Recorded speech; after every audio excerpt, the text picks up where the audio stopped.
Good morning, ladies and gentlemen. Good morning, ladies and gentlemen. Let me start the session of Working Group 4. I'm Kenji YAMAJI, Senior Vice President and Director General of RITE. And what more importantly, I'm a chair of Working Group 4. And there is sub-chair of Working Group 4. Sub-chair is Professor Atsushi INABA. And he will chair the afternoon sessions. Okay.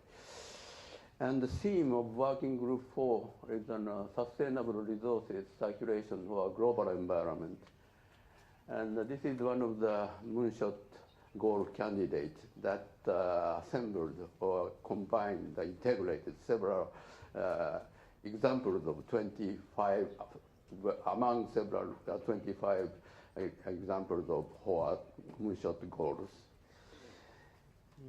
Well, so you know already there are 3 mission areas for a Moonshot program. The one is leveraging the aging society, and the second is save the earth and the civilization, and the third is exploring frontiers with science and technology. And the theme of Working Group 4 belongs to the second area, save the earth and our civilization, solving global issues affecting the future civilizations. So, and we have prepared initiative report on this theme. So I will briefly introduce the initiative report here. Okay, this Moonshot goal candidate that stated the realization of sustainable resources circulation to recover the global environment by 2050. And the mission of this Moonshot goal candidate is to develop technology for reducing the emissions of greenhouse gases and pollutants to contribute to the recovery from ongoing issues of global warming and environmental pollution. And we named some nickname of this theme. It's Cool and Clean Earth. Okay. And to my understanding, the special attention should be paid our approach to the resources circulation. That includes the resources already emitted to the natural environment. Usually the circulation is done before the material released to the environment, but we are covering or enlarging the concept of circulation. Okay. Oh, I'm sorry for that. And there are targets stated in the initiative report. For 2030, output target for cool earth, development of circulation technology for greenhouse gases, which is effective also in terms of life cycle assessment in a pilot scale. And for clean earth, development of technology in which environmental harmful substances are converted into valuable or harmless materials in a pilot scale or as a prototype.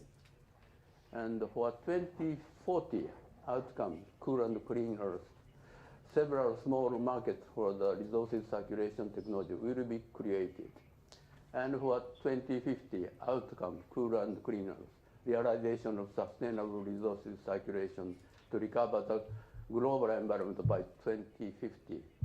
And it means commercial plants and products with circulation technology will deploy globally. So this is the graph showing these targets.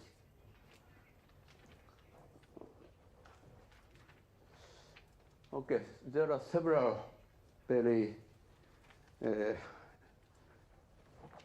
how do I say, big global threats for cool earth and clean earth.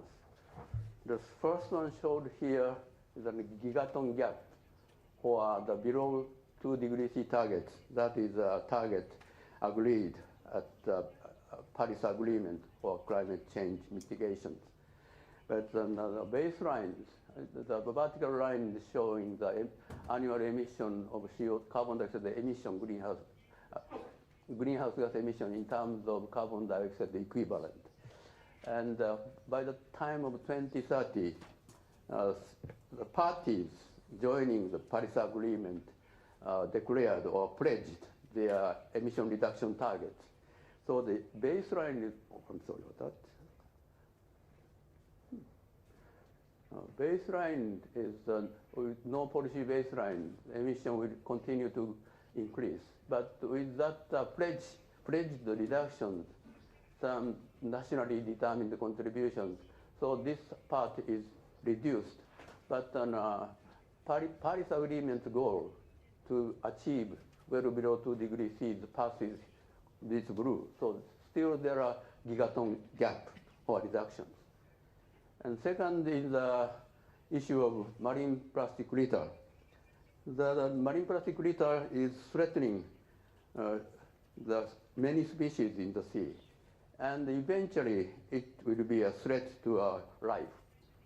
And thirdly, planetary boundaries.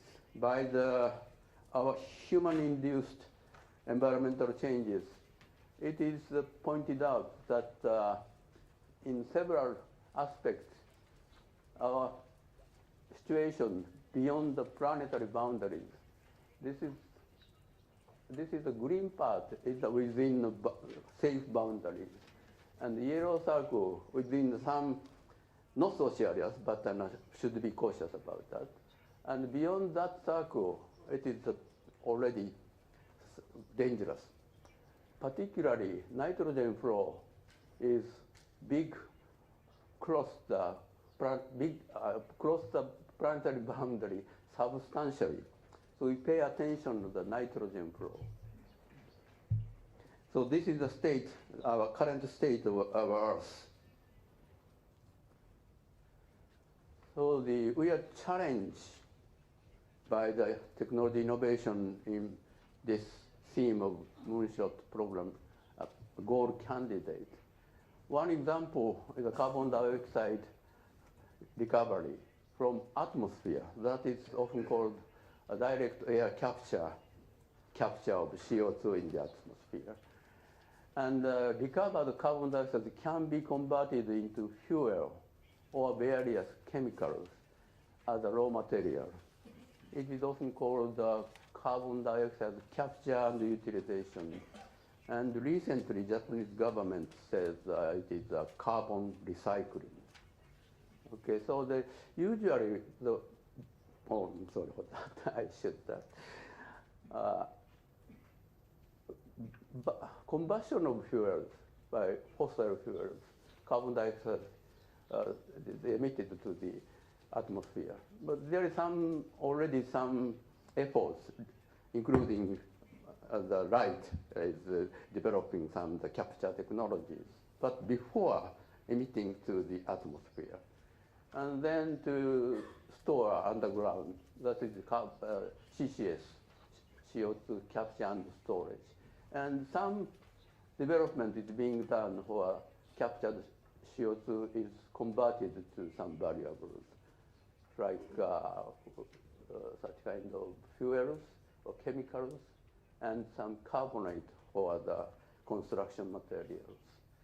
Our challenge is beyond that, to capture the carbon dioxide from atmosphere, if possible, to capture the nitrous oxide, and to use of captured CO2 more significantly.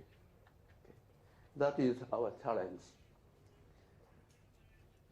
And nitrogen. Okay, nitrogen is released into the public in various chemical compounds. So the target of our Moonshot goal candidate is NOx in exhaust gas after conventional denaturation, and nitrogen compound in wastewater. So those are currently is experimented in laboratory scale. So just to develop some possible technologies in the pilot and the commercial stage. And marine plastic litters, it is said 700 species in the sea, including endangered species, have been damaged by plastic tangles or accidental ingestion of plastic. Okay, this graph shows, or is that time? This graph shows it is treatment of waste plastic in Japan. Around, it's in terms of 10,000 tons, it is so that it once, how would I say, 10,000 tons, 10 million tons of plastic is treated, and including the thermal recycle, this part. And this is the material recycle, this is chemical recycle.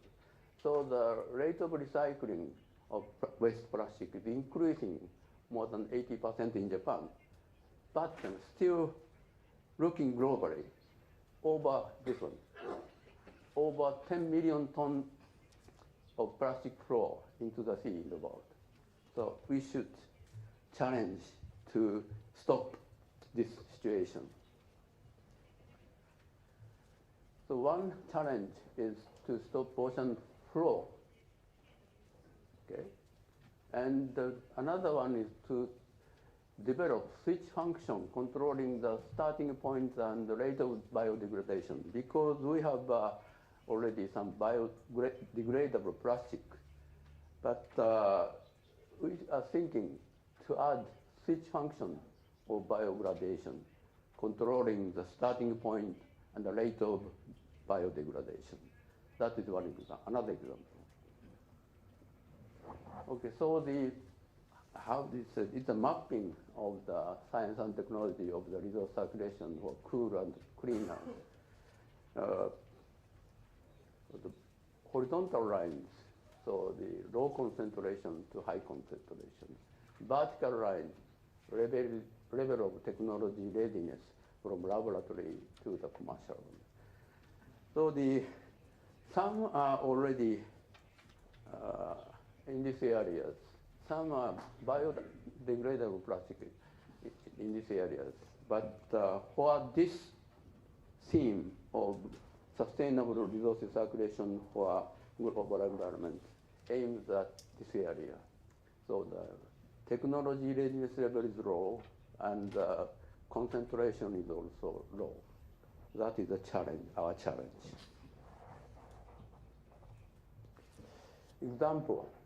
Still example, we like to invite many novel, innovative ideas. But example of a Moonshot project in themes of sustainable resources circulation and global environment for coolers, carbon dioxide, or I have already told, and nitrous oxide, meeting the Paris Agreement or carbon neutrality eventually. So direct air capture and connected to CCU or carbon recycling, or detoxify nitrous oxide or suppress nitrous oxide generations. And for cleaners, nitrogen compounds is beyond planetary boundary, so converts nitrogen compounds in exhaust gas and wastewater to chemicals or detoxify. And marine plastic litter, I have already told you. This year we had the G20 summit in Osaka. So they declared the Blue Ocean announcement and EU plastic regulations to meet that. So the example of technology, the biodegradation plastic, including switch function. So that is the examples. So some image of that moonshot carbon circulations.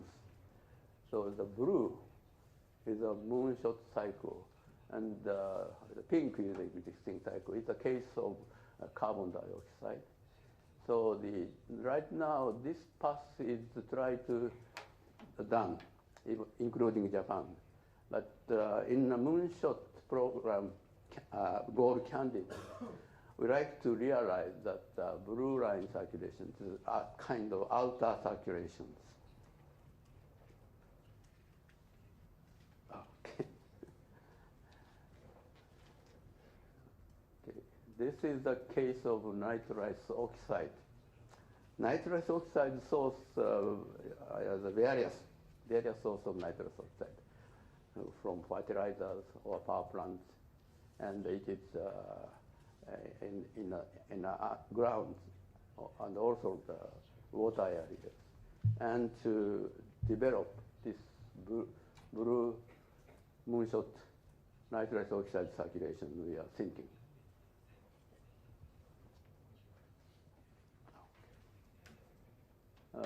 This is the case of waste plastic circulations.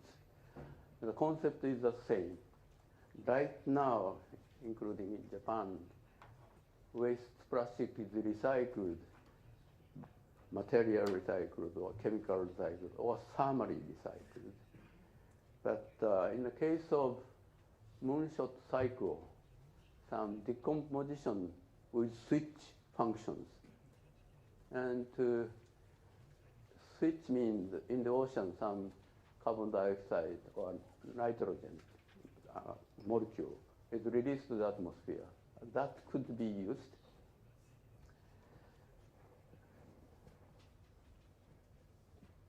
Okay, so this is a part of the conclusion of initiative report that states circulation of the resources that are released or disposed into the environment, widely in space and thinly in concentration, is clarified as an essential pathway for realizing coolers and clean. As specific circulation methods, there are the following two methods. One is to capture thin and widespread resources and circulate them artificially. And the other is to detoxify or decompose them to be circulated by nature. So that is a conclusion. I think, okay, from now it's a problem. So my introduction, brief introduction of initiative report is so far done. So thank you very much for your attention. Okay. then as a chair of the morning session, I like to explain about the program. But it's not only morning session, but also including afternoon session. We will have a keynote session from now. Very fortunately, we have 4 distinguished keynote speakers. And then I add a brief summary before lunch. And I'm sorry, I should leave lunchtime. So for the afternoon session, Professor INABA will chair, and a special presentation by Dr. Rothschild. And there are 3 Japanese researchers will make short presentations and panel discussions. Then closing this working group session, and return to some plenary one, to reporting working group, each working group's discussions. That is a program. And for the invited keynote speakers, I like to introduce in the order of speech. The first, Dr. Martin Keller. He's the laboratory director of National Renewable Energy Laboratory. And his theme is NREL, transforming energy through innovation. And second speaker is Dr. Christian Thiel, head of Energy Efficiency and Renewables Unit and Joint Research Center, European Commission. And his theme is science and research for climate, energy policies, and the circular economy. And the third is Professor Gregory Nemet. He's a professor at the Rafford School of Public Affairs, University of Wisconsin-Madison. And his theme is accelerating innovation in carbon dioxide removal. And lastly, Professor Atsushi Inada. He's a professor of School of Advanced Engineering, Kogakuin University, and his theme is how to evaluate technologies. So from now, I'd like to invite your keynote speech. The first is Keller, please.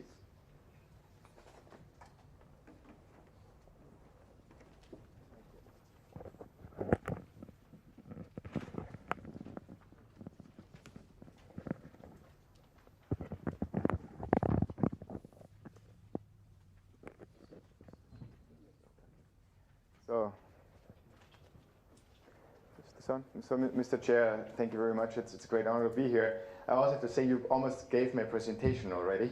So, because I will tell you that I will address each of the points also in our presentation. So, what I want to do in the next 25 or so minutes is to walk you through this. We, over the last 2 years, as annual, went through a very similar process as we're doing here with the Moonshot program. We went back and said, what do we really need to do as a laboratory? What is what we have done and where do we go and what is our goal in the next 20 to 30 years out? So we ask very similar questions, and I will show you in a very high level where we are coming to very similar kind of research topics as our chair just discussed here for us. So very quickly, for who you do not know NREL, we are a National Renewable Energy Laboratory. We are DOE laboratory. We are in Golden, Colorado, so outside of Denver, on the foothill of the Rocky Mountains. So meanwhile, we have about 2,500 people, so we're growing very quickly. We have very nice facilities. We're doing a lot of partnership with industry, and also we'll touch on this one. And our campus is a living laboratory, so some of the buildings were the biggest net zero facilities as they were built, and we're using also these buildings to do some of our research, also see how you live actually in some net zero buildings. So what is our big areas? We are doing a lot of work in renewable power, sustainable transportation, energy efficiency, and more energy systems integration. And then we come back to this one because we feel that the energy systems integration is one of the very large challenges, which, if we get this right, will have a lot of impact on some of the other areas, as we have heard in the presentation before. So let me start with so-called megatrends.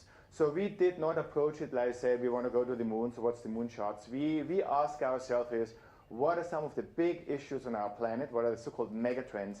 And then from there on, we down selected into some of the research relevant for us as a laboratory.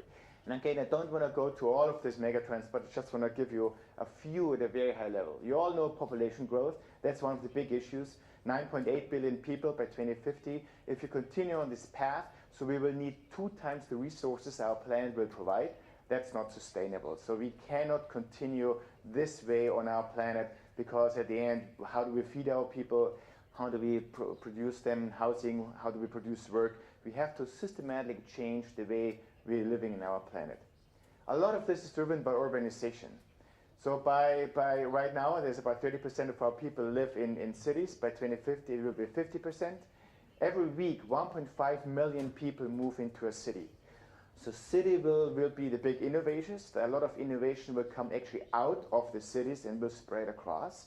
So, but then the problem also is, how do you create cities of the future? How do you have a city which is livable? How to produce the energy for the cities, the food, the water, and so on. So cities will be the big challenges where a lot of innovations will have to flow in, but also where a lot of innovations will come out.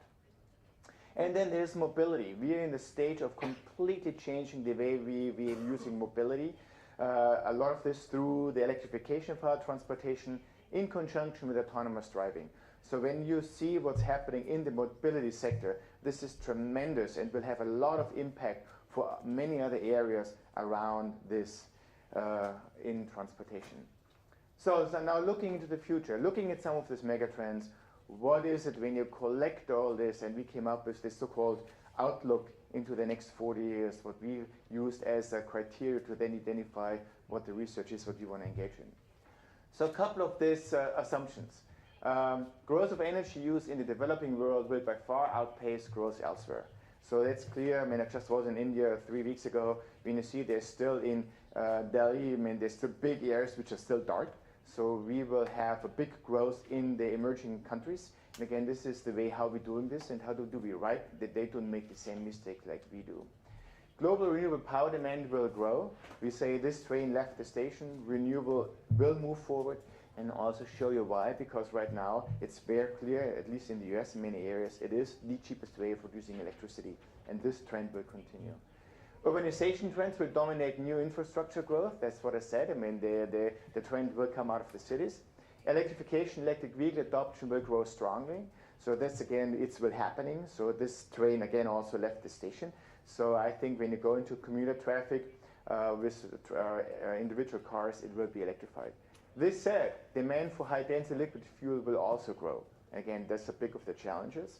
So we will need more high-density fuel. We will not electrify everything in our economy. We will need high-density liquid fuels.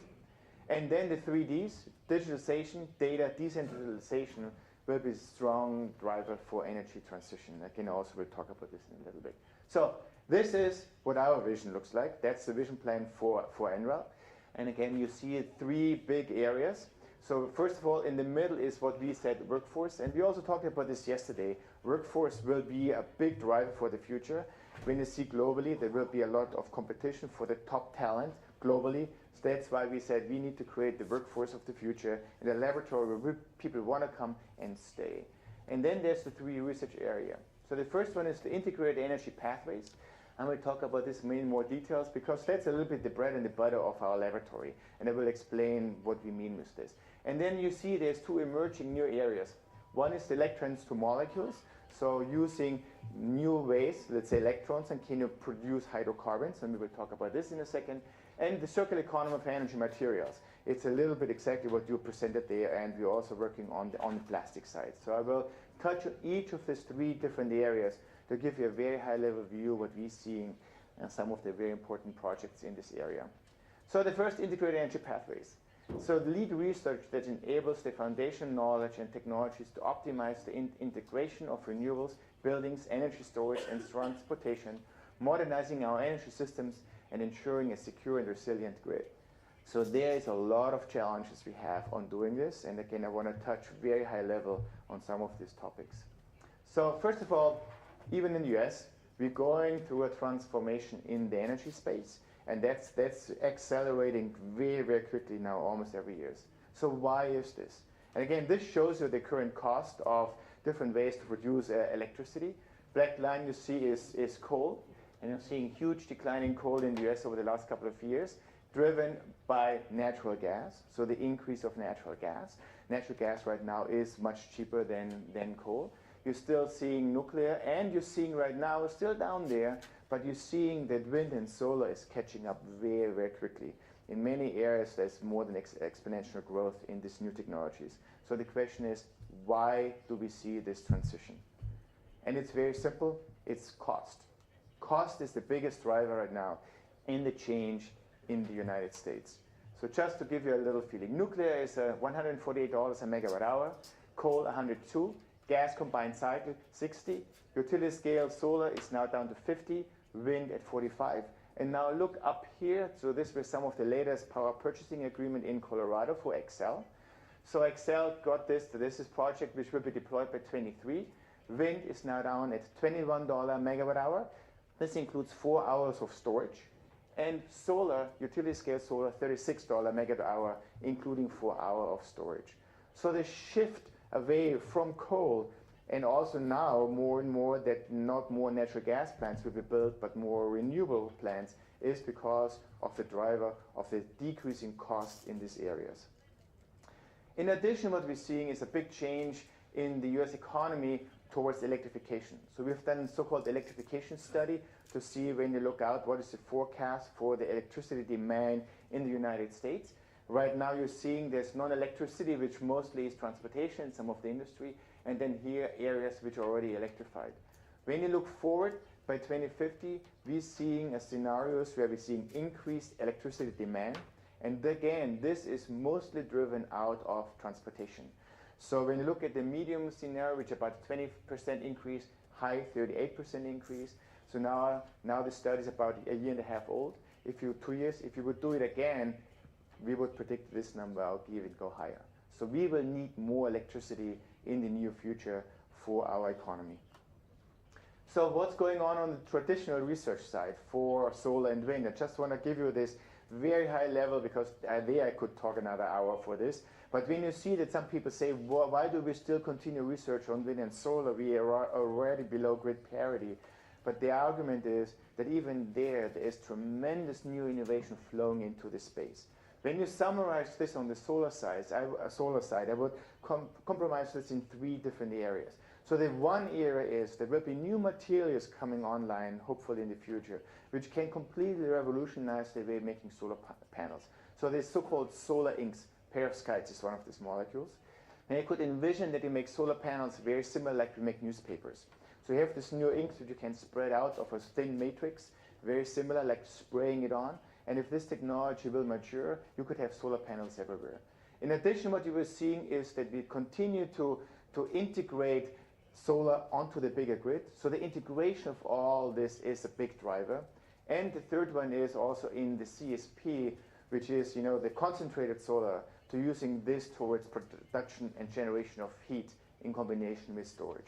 So in solar, a lot of new technologies are under development right now. It's the same in wind. So the one big thing is in wind that we're moving to new materials. So for example, right now, can you come to thermoplastics? Can you fix your wind blades on the site? There's a big push also now to go offshore, which made a lot of progress. And also, there's still a trend to go higher. The wind turbines are getting larger. And again, this will require a brand new way of manufacturing.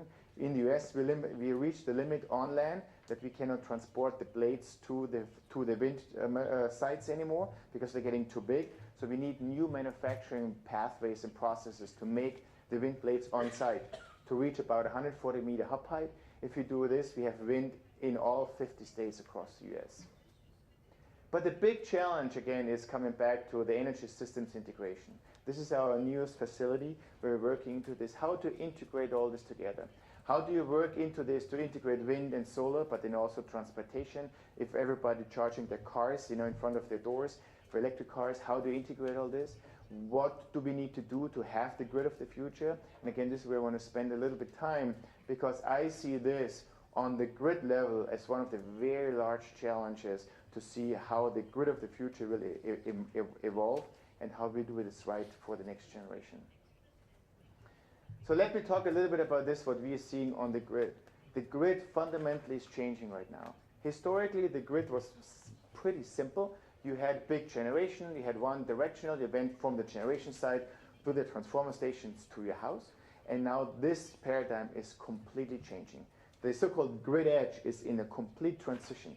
The grid will be bidirectional, so consumers will trade electricity with consumers. We will have much more smart elements in our houses. So by definition, to create this bidirectional grid will provide extremely new challenges to the architecture of the current grid. And we need to get this right because of a lot of new elements moving onto the grid. And again, I also will mention this in the next slides. So sectors that were once operating in silos, such as electricity, transportation, fuels, buildings, are overlapping and interconnecting with each other. And this will be the challenge. So now let's look forward what might happen. If you continue on this path, electricity will be the cheapest form of energy. How can you use then electrons to do certain things? How can we use electrons in a more diverse function? And this comes then back to some of the other research areas we're addressing. But this said, to go to the grid of the future, there's a lot of things which we have to understand and implement to create a secure and resilient grid of the future. So the existing dynamics are creating urgent challenges. To manage, optimize, secure, and add resilience to the future energy systems will require advanced new technologies and control techniques. So if we do this correct, we think that the grid of the future can be much more resilient, especially also towards severe weather events, cybersecurity, and so on, but not with the current architecture. We have to completely change this and reinvent and build the grid of the future. So the picture, how this will look in the future. Again, much more complex, much more diverse. So we have from wind and solar, geothermal, small modular reactors perhaps in the future.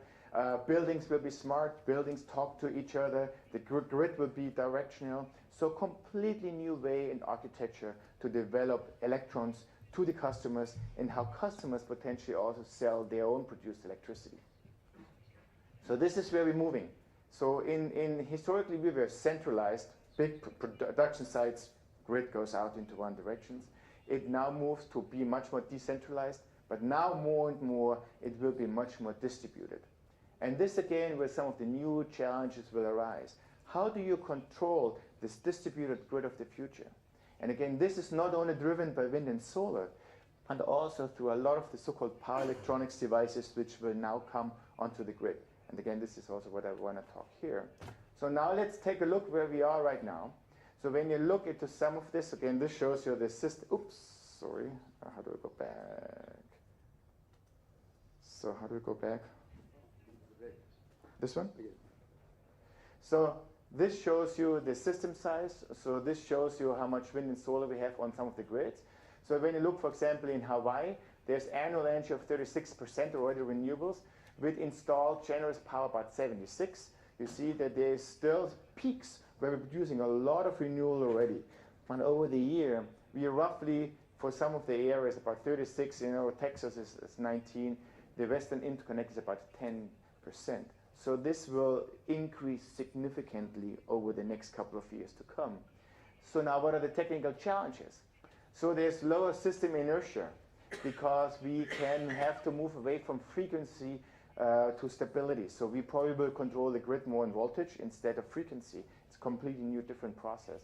Voltage, stability, and regulation, systems protection. So the current way we're protecting our grid with our circuit breaker will not work anymore in the future. We have to develop new systems to protect because, again, it's not so much more on the frequency. Grid forming capability, black start. So how do we restart the grid if it goes down? There's a lot of unknowns we have to deal with. Control system interaction and resonance, control of millions of generators, storage and loads, and cybersecurity.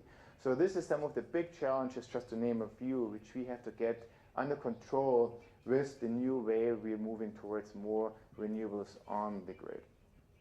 So now why is this a big challenge?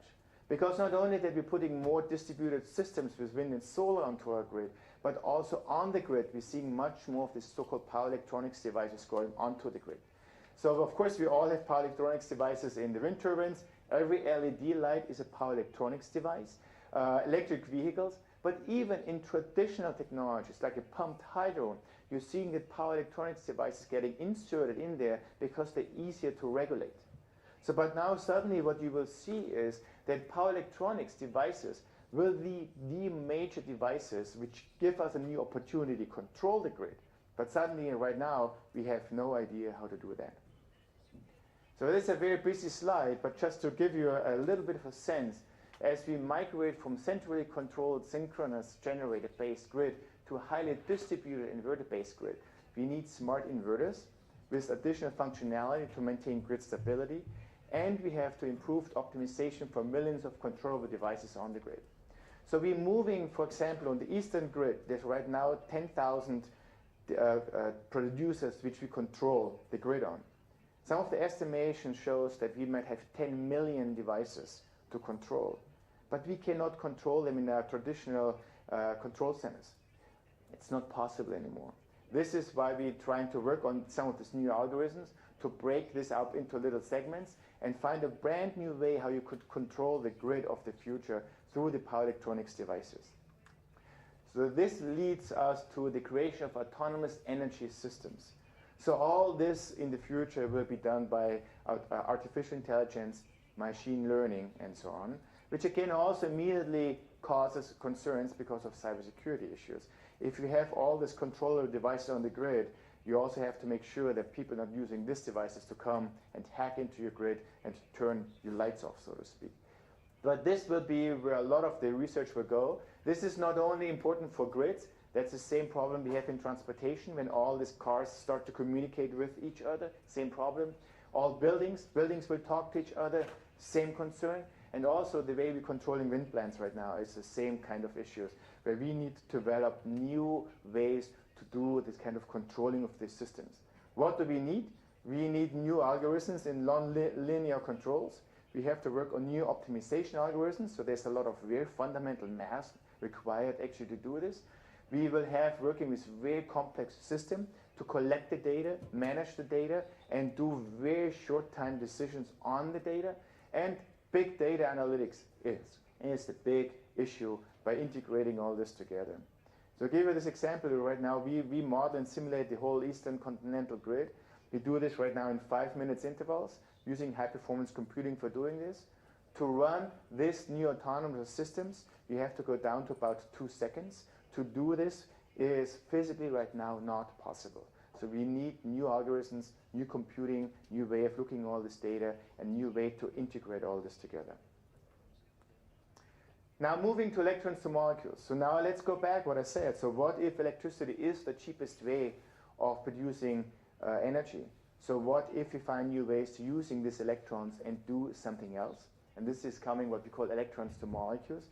Also remember what I told you, we will need more hydrocarbons in the future. So the question then is, how do we generate the hydrocarbons and how do we make them? It's not feasible anymore to take hydrocarbons out of the ground, so we need to make them in a more sustainable way. So that's why we use these electrons to molecules. I think in Europe and Germany it's called power to X, power to fuels, same concept. And I think you showed this in the same diagram. We feel that this is one of the very large challenges. If we can overcome this and develop the technologies to really bring down the cost to current kind of jet fuel and diesel, we would do a major step towards a more sustainable planet. In addition, this also could be used for chemical storage, because as we said, we need long-term storage. So batteries are very good, let's say into a short term, 3 to 4 hours, but are gone seasonal, long-term, we need new ways of storing electricity. This type of carbon-carbon bonds could be also a very interesting way towards the storage of energy.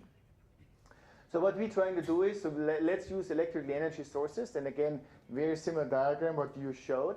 So can you use some of the kind of small gases? We're talking about nitrogen, CO2, water, and also methane. And can you using new catalysts? And again, the idea in our view is that current traditional technology, people working on this one for a long time, did not give us with a solution to this. We still feel, and this is where perhaps I disagree with you a little bit, even out of flue gas, we still really do not know in a cost competitive way to take CO2 out. So we need to find new ways of using some of these molecules and find new ways in combining biology, traditional catalysis, electrochemistry, and find new ways in integrating all this together towards the formation for carbon-carbon bonds. It's not enough to just make methane. We are doing project and this as well, but to really make the breakthrough, we have to form carbon-carbon bonds. Again, to make materials, fuels, and other elements, we need to form carbon-carbons. So a couple of projects there. So I mean, again, what I said, I mean, the idea is really, can you go, and first, very likely it will probably go through hydrogen.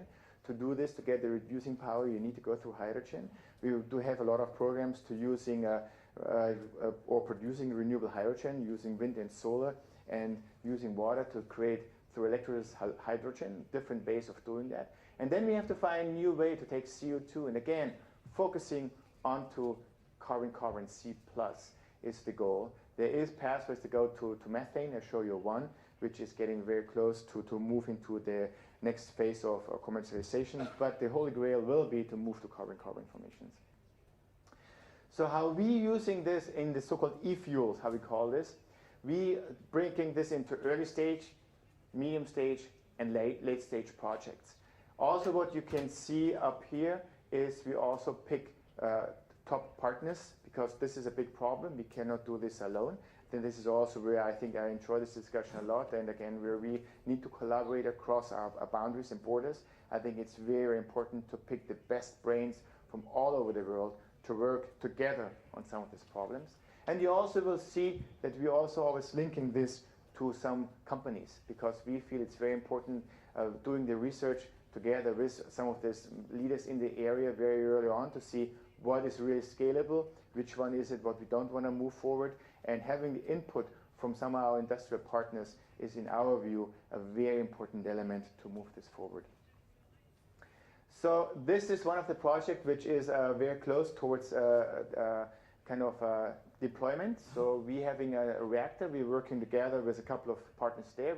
SoCal Gas is funding this. This is a big utility company in California.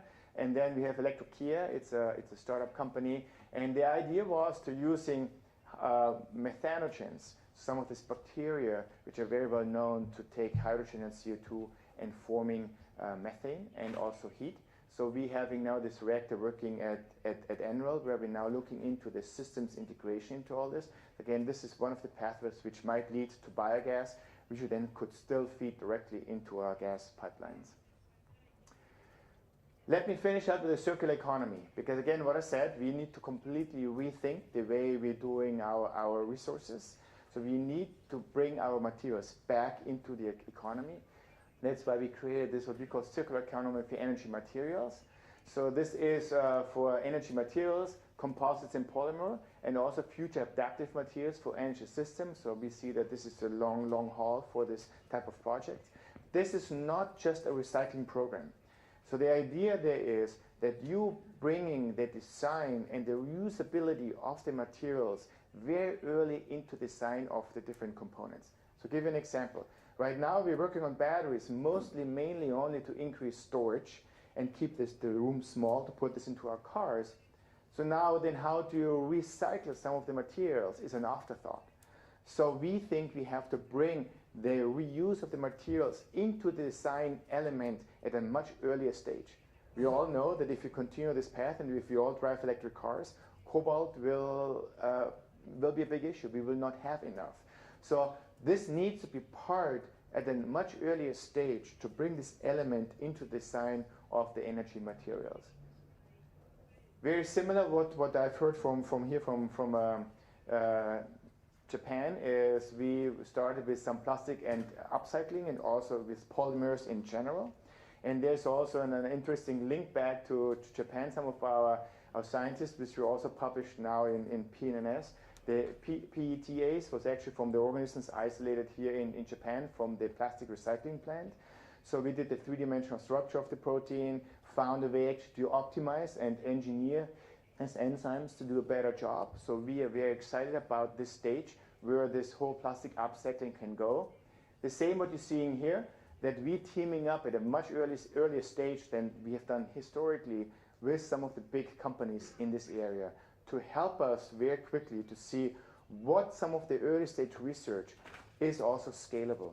Because honestly, this is a lot of time what we're doing wrong in academia. We're working on the fundamentals and we're getting very excited, but for some reason some of this technology is not scalable. So we have to know at an earlier stage which one is scalable and which one are we closing, and continue still the fundamental research. But if we know it's not scalable, we as a laboratory probably would walk away from this and let academia do the fundamental science, because our goal, again, what we always say, we have a planet to save. So doing cool science is really, really important. But if this is not scalable, if it's not making an impact and being deployed by industry, then we cannot save the planet. And that's why scalability is a big issue for us. So this is, again, just a lot of some of the science to see what paths we are using. I think the idea really is, again, what I said on the electrons to molecules, by combining biology with traditional catalysis. I'm a biologist by training, microbiologist, so I think microbiology is great, but a lot of times I don't know if we can solve all the problems with biology, but combining this with the more traditional catalysis, electrochemistry, the combination of this, in our view, can give us an advantage to combine and develop new pathways and processes. And again, this is what you're seeing. I don't know if we're going into all these details there, but you're seeing a lot of the process going down to some of the precursors to then rebuild some of the materials is the combination of biology and catalysis in these processes. Partnering for impact. I mentioned this before. So by the way, this is the reactor where we're using CO2 and hydrogen to go to methane. So how do you bring partners in at an earlier stage? The idea why this is so important to us is the gap. People call it value of death. So we're doing a lot of really nice research in academia at the National Laboratory System in the US. But a lot of time, technology will not morph over to go to the companies to then bring a product out and deploy it. Because this is really hard. This is the big challenge. And that's why we want to bring in the best ideas from some of the academic partners we're doing in other national labs, but then combining this with the insight industry has to work together at an earlier stage to go across the so-called value of death. So a couple of big partners there, and I want to just show you how industry is also changing. So a lot of people are very surprised. We, as the National Renewable Energy Laboratory, made a deal with ExxonMobil. So this is a 10-year, $100 million deal.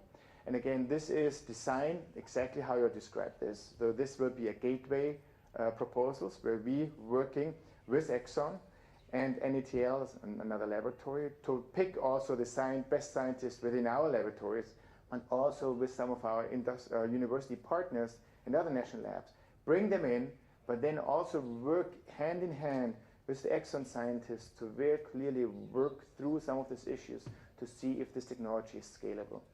We also picked a 10-year because we feel a lot of very early stage research needs some time actually to move this across.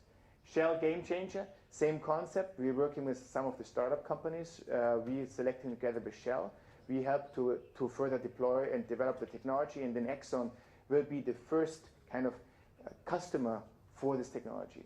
We model this after the Wells Fargo deal.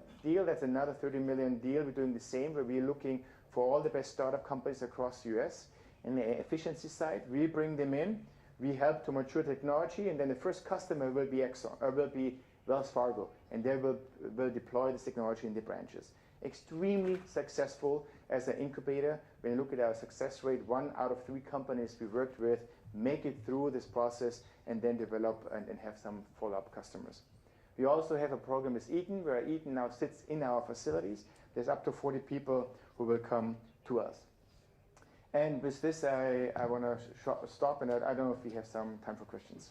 Okay, thank you very much, Dr. Matita, for a very well-organized, informative talk. But you are just in time. Good, yeah, a little bit over. Okay, move to the next speaker. The next speaker is Christian Thiel, please.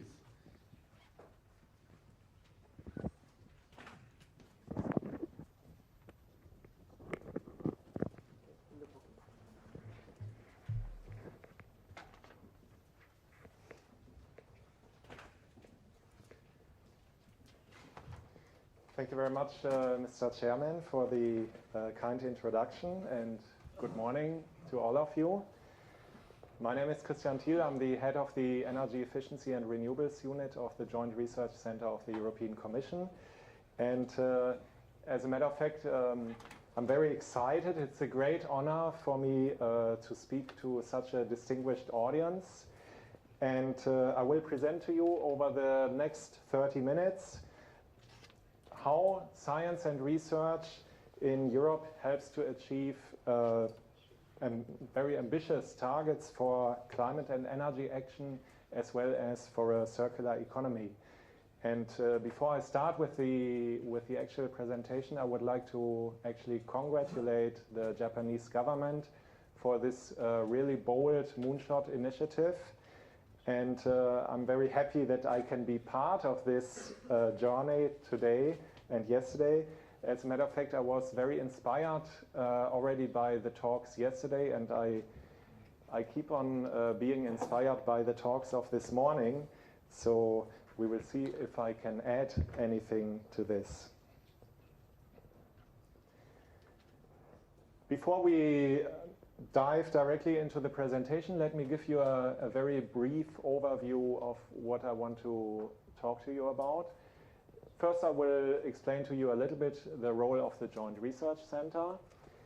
I will briefly talk to you about the European Green Deal. Then I've picked out 2 topics which resonate to this working group: clean, affordable and secure energy, and clean and circular economy. And then I will draw some conclusions.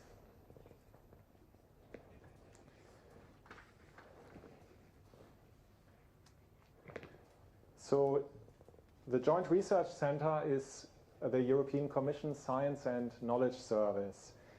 Our mission is to support policies of the European Union with independent evidence throughout the whole policy cycle, which means that we provide scientific evidence on anticipation, conception, implementation, and monitoring and evaluation of policies.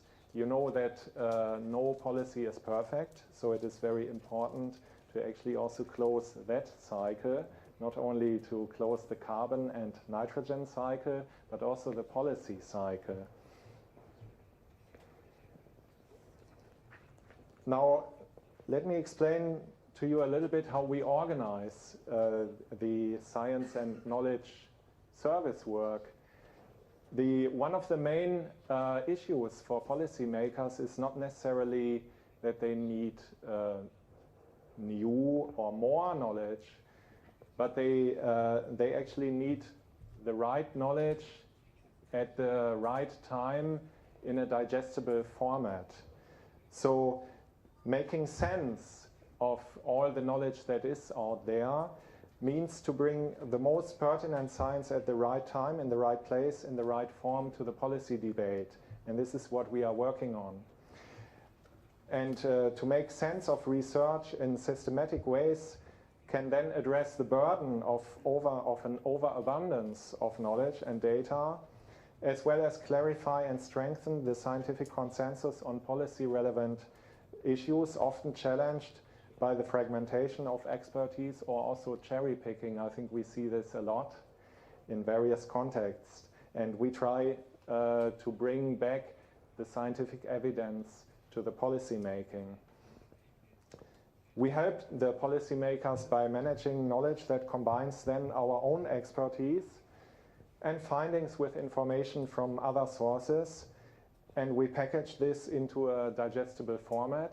We hand it over to the policy cycle, to the policy decision process, and then in itself the policy making process is quite a complex task, and we also support that. I'm from the Directorate for Energy, Transport and Climate. So let me give you a very brief overview of our main activities in the energy, transport and climate field. We cover energy efficiency, renewables, energy storage, energy security, distribution and markets, sustainable transport, including autonomous, the economics of climate change, energy and transport, air quality and climate. And we bring all these activities together through our knowledge management for the European Union climate and energy policy support. So this is again to manage the knowledge process so that the knowledge can actually be used in policies. We perform mainly desktop research, but we also have several world-leading laboratories. We generate data and develop models that we make openly accessible to other scientists and organizations. All our work is related to European Union policies. In this context, we support impact assessments, we perform pre-normative research, and we contribute to standardization efforts. Let me now give you a short introduction to the European Green Deal. More or less a week ago, last Wednesday, so now in Europe it's 10:30 a.m. So more or less a week ago, the European Commission has adopted the communication on the European Green Deal.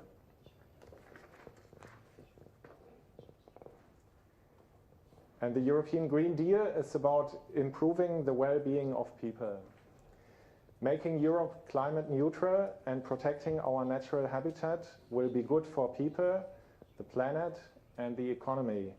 No one will be left behind. The EU will become climate neutral by 2050. The EU will protect human life, animals, and plants by cutting pollution. We will help companies to become world leaders in clean products and technologies, and we will help to ensure a just and inclusive transition. Let me give you a short overview of the main elements of the European Green Deal. As I said, the European Green Deal is about transforming the EU's economy for a sustainable future. And there are these main elements.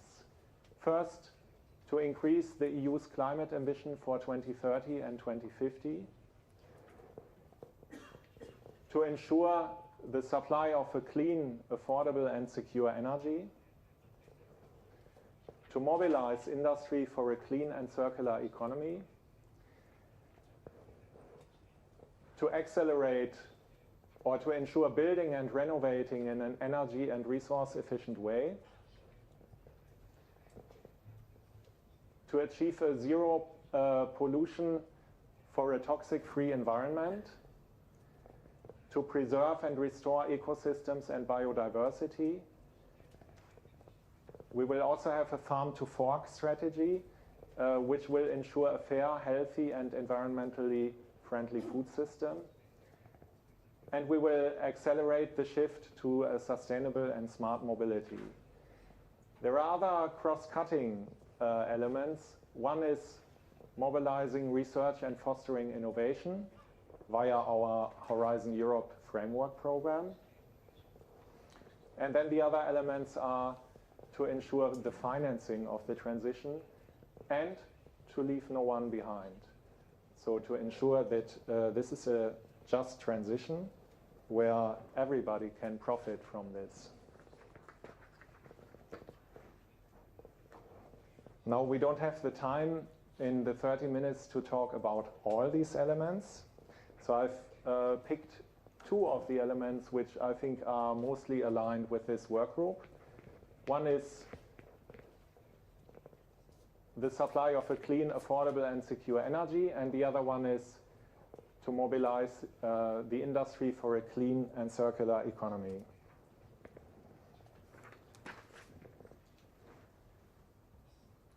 Let's now look at clean, affordable, and secure energy.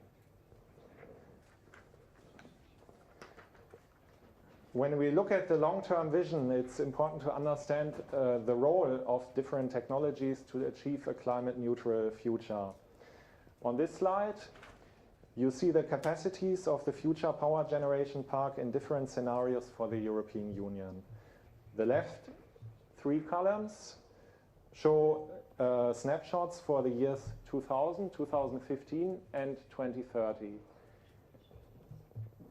These ones. Then you see the baseline, which achieves 62% greenhouse gas reduction.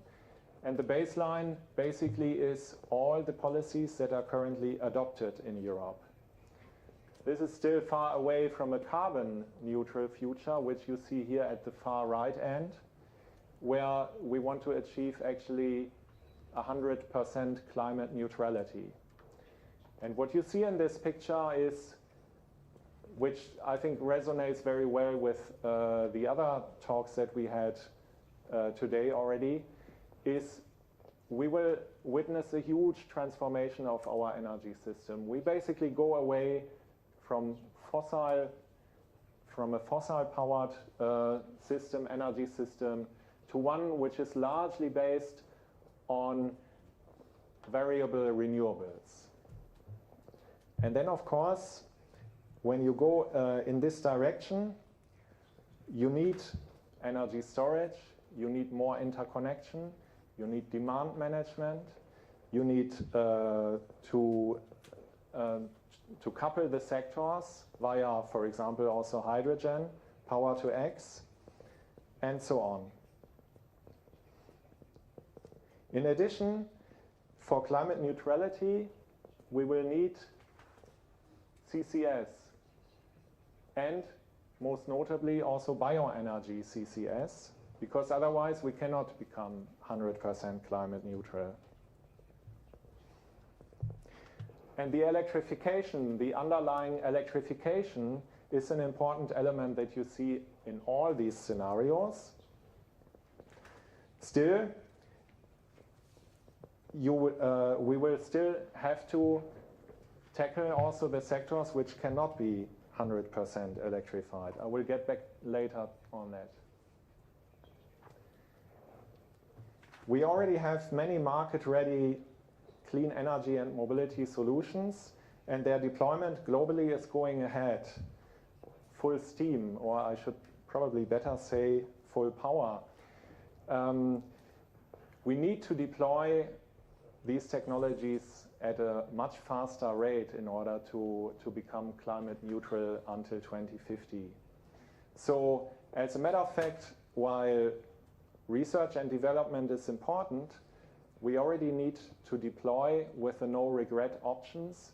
And I think what Martin showed earlier is often the costs are actually favorable for low-carbon solutions, so we should just go ahead. On this picture, you actually see an airplane from the Solar Impulse project, which had the aim to fly around the world only based on solar electricity. And the idea was, if you can do that, then it should actually also be feasible to completely decarbonize our energy system on the ground. In a way, this is maybe also a kind of moonshot project. As I said, we still need to do more research and demonstration because there are gaps. Here you can see actually a wind turbine, which you can visit in Spain, which generates solar electricity with the help of organic PV materials. Again, here there is a huge potential because you can actually produce these much cheaper, and we need to ensure that the materials have a long-term stability and good efficiencies. They are already, from a cost perspective, much better than the traditional PV materials.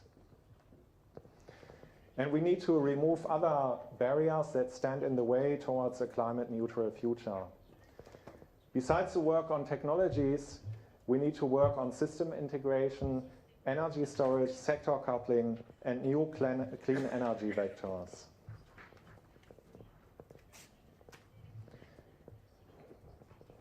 I mentioned the important role that carbon capture, storage, and utilization will have to play for fully decarbonizing our society.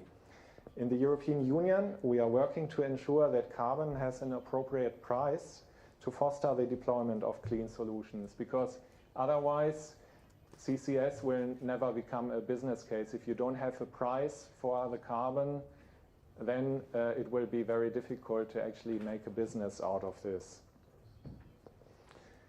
In Europe, we believe that for CCS, we need projects beyond enhanced oil recovery. We think that in Europe, we would need at least 3 big pilots to demonstrate the viability of CCS.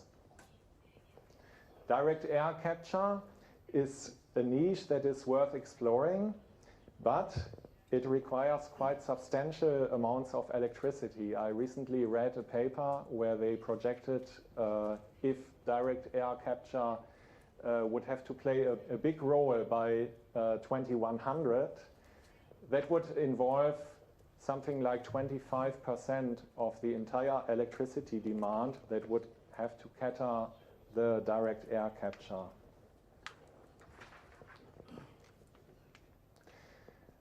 As I said, there will be sectors which cannot be completely electrified, notably heavy goods transport and aviation.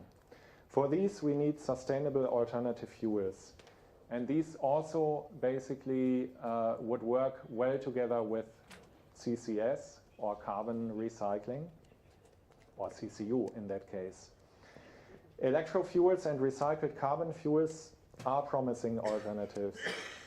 While some individual process steps for the production of these fuels show already a good technology readiness level, this is not necessarily yet achieved for the entire production chain, and this is what needs to be tackled. One alternative which could completely eliminate the carbon content in the fuel would be to synthesize and use ammonia as a fuel, which actually goes back to the nitrogen cycle. However, here the problem is that you will create nitrogen oxides if you burn the ammonia, so you create another issue. And this also needs to be resolved. The digital transformation will have a profound impact on the economy and society as a result of the uptake and integration of digital technologies in every aspect of human life, and there are today other working groups that address this in much more detail. For energy, the digital transformation can help us to make our energy system smarter, improve system efficiencies, and reduce costs. Of course, at the same time, the digital transformation will also require more electricity for data processing, transmission, and storage. At the moment, the IT sector globally consumes 4% of the global electricity, It is predicted that this would grow to above 13% by 2030, or maybe even more than that. Therefore, at the Joint Research Center, more than 10 years ago already, we have launched the EU Codes of Conduct for Energy Efficiency in ICT. A particular focus here is on energy efficiency in data centers and data transmission networks. The codes are developed in close cooperation with over 200 leading industry partners. It includes research on new technologies to improve efficiency, for example, for cooling. It involves increasing the use of renewables and the monitoring of the energy consumption in over 350 data centers. Why are we doing this? Because this sector is evolving so fast that whenever you would try to do something with legislative acts, you would already be too late.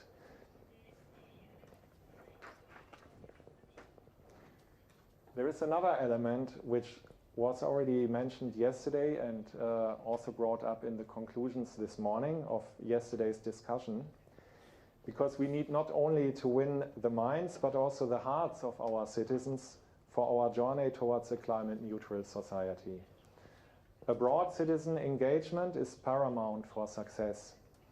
Here you can see an example of our JRC outreach activities.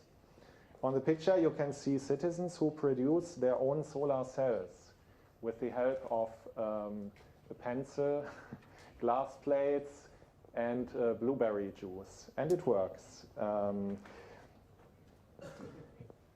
Public acceptance and citizen empowerment are key to achieve a climate neutral society, and they are also key elements in the European Green Deal.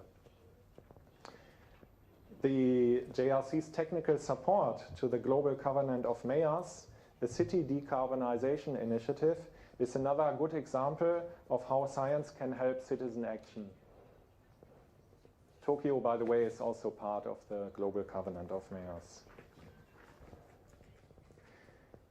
There is a lot of work ahead of us, and we can only get the job done when we work together. That is why I'm happy that we start our journey together here at the first International Moonshot Symposium.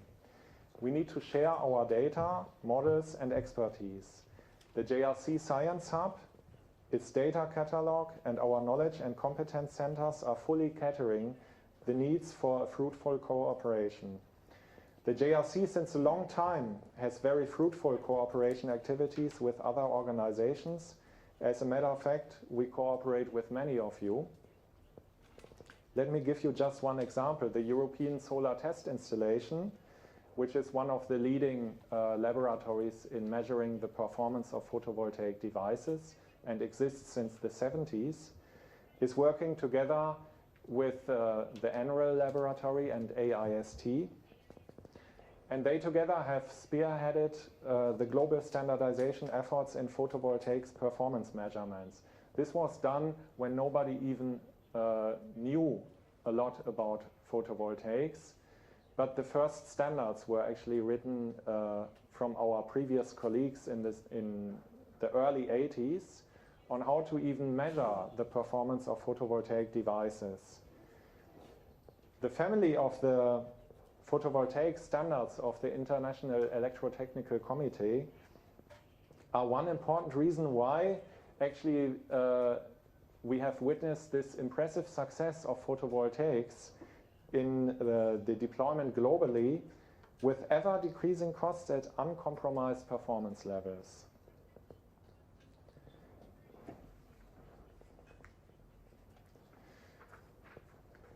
Together with colleagues from the Research and Innovation Directorate General of the European Commission, of whom you have yesterday heard the intervention of Wolfgang Burtscher, we have established the Low Carbon Energy Observatory.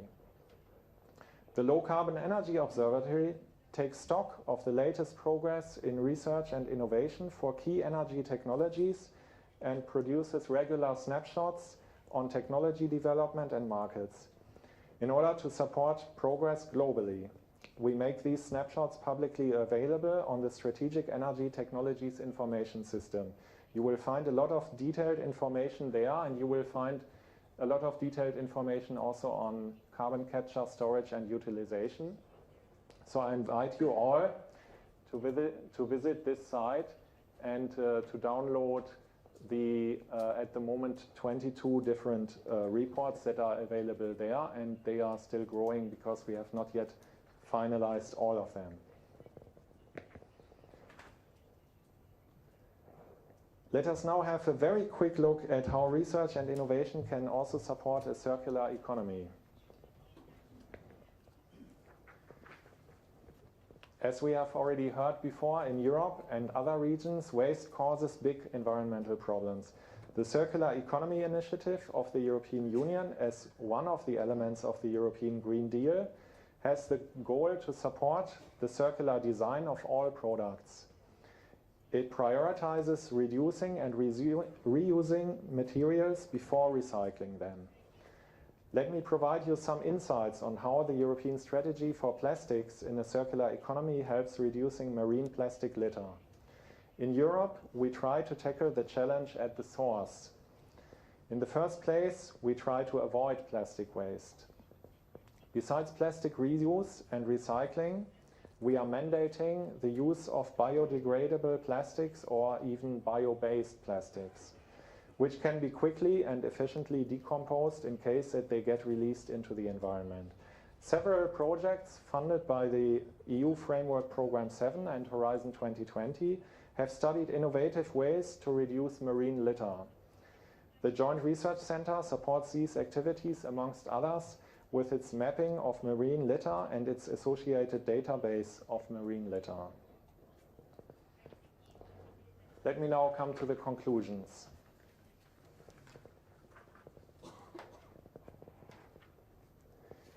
We must reduce emissions faster and further. The European Green Deal aims to transform the European Union into a fair and prosperous society with a modern, resource-efficient and competitive economy where there are no net emissions of greenhouse gases in 2050 and where economic growth is decoupled from resource use. Many clean and low-carbon solutions are ready for mass market deployment. Yet gaps still remain. These gaps need to be addressed by further research, development, and demonstration. And these need to be bold initiatives. We need citizen engagement and empowerment to make the energy transition a success. Let's all work together to change the way we consume, produce, and live so that we can put our economies and societies on a more sustainable path. Thank you very much for your attention. Thank you very much, Dr. Christian Thiel. And thank you for informing us what is going on in EU. Thank you very much. So next speaker is Gregory Nemet, please.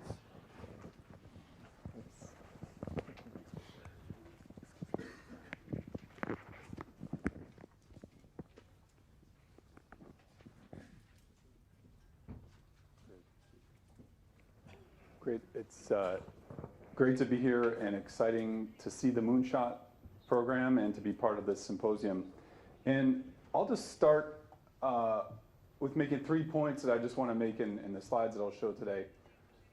The first one is that my perspective is that we can make better choices about developing the technologies that we'll need to deal with climate and energy-related problems by understanding how technologies have evolved in the past.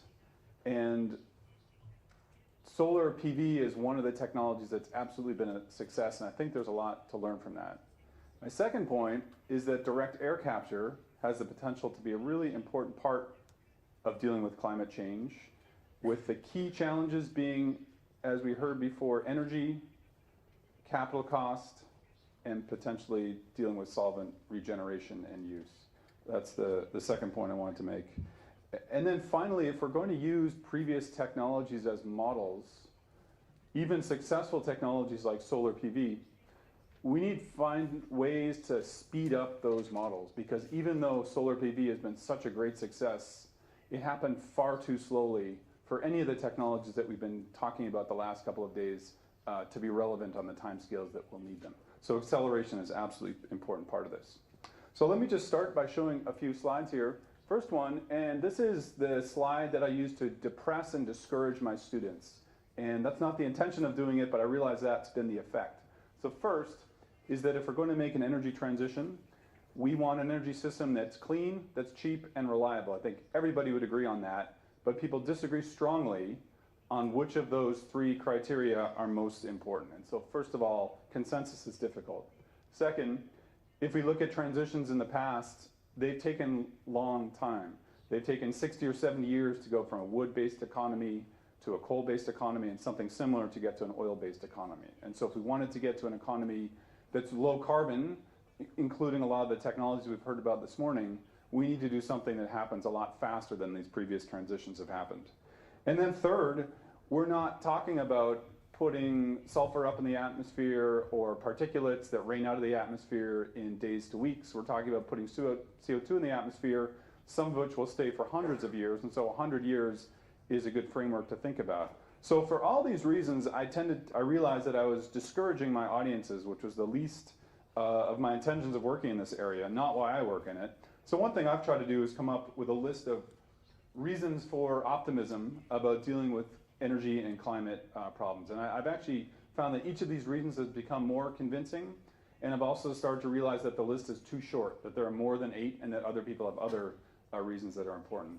But the one I'd talk about today is number 1. I think it's been the most dramatic, there's the most evidence for it, and it really supports a lot of the other reasons. For example, if we think we might start to have some consensus and emerging collective action, the fact that we've got technological progress that's underpinning that makes agreement easier. And so here's just some evidence to support point number 1, is looking at long-term cost reductions across 3 key technologies, solar, wind, and then batteries for electric vehicles. You see steep curves, you see decades of progress, and you see batteries with a curve that probably has a lot more room to run, and a lot of reasons why it could resemble the curve on the left with solar PV. Okay, let me just talk briefly about technologies that would remove CO2 from the atmosphere. And the basic reason that we're talking about those is because CO2 is so different from acid rain and particulates and things that come out of the atmosphere quickly. So these are some results from integrated assessment models. And that top curve there is looking at increases in CO2 emissions that basically double by mid-century without intervention. And that if we wanted to have pathways of emissions that look like the Paris Agreement targets, we need to get those down close to 0 by mid-century, and with 1.5 below 0 by mid-century. And because we may overshoot these targets, number 1, and because we may have sectors where we still use CO2, especially agriculture, aviation, and industry, there's a good reason we might need to be removing CO2 purposely with a variety of techniques. And the only reason I put this slide up here is to appreciate the scale of removal that we're talking about, at least in these integrated assessment modeling results. So here we're talking about 5 to 10 billion tons of CO2 removal per year by mid-century and continuing to the end of the century. And so to put that in perspective, you can just do the math on the graph. That's about 25% of today's emissions. So taking about a quarter of what we put into the atmosphere today is going to be going in the other direction by mid-century if we do a lot of CO2 removal. Okay, so that's looking at the need for CO2 removal. So the number is like gigatons there.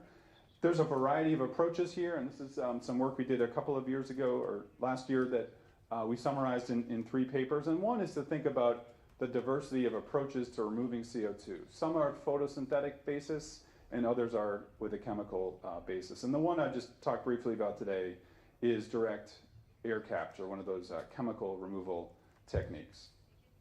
One thing we try to do is do a systematic assessment of all the work that's been done in carbon dioxide removal, including direct air capture, but including those other techniques as well.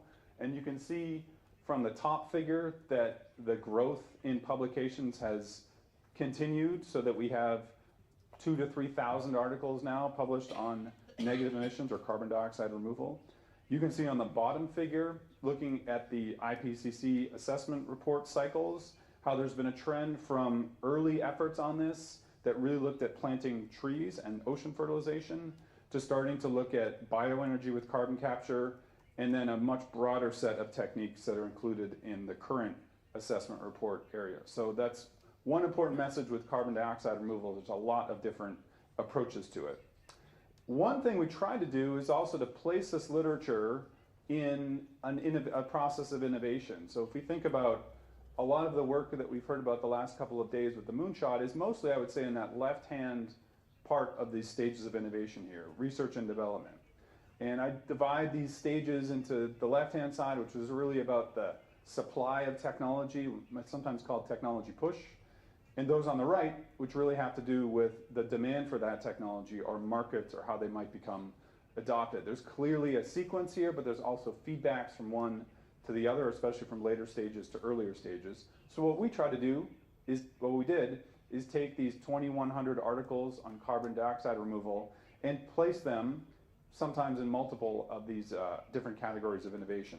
And what we found on the bottom side there, on the bottom slide there, is that most of these articles are really focused on the supply of innovation. They're focused on research and development, especially some on scale up, but very little to say on who's going to actually adopt these technologies. Where would the demand come from? Why would there be incentives to take 25% of our emissions today and having it go the other way with that? Where will the demand come from on that? And that we probably need more work in this area, because if you look at that top slide, so this is taking those same integrated assessment results and looking at how much removal we'd have by mid-century, we go from 10 years from now, in 2030, of starting to have a very aggressive pathway of scale up so that we are removing on the order of 5 or 6 billion tons of CO2 by 2050. And so the argument here is that research and development is important with these technologies, but we also need to be thinking about scale up,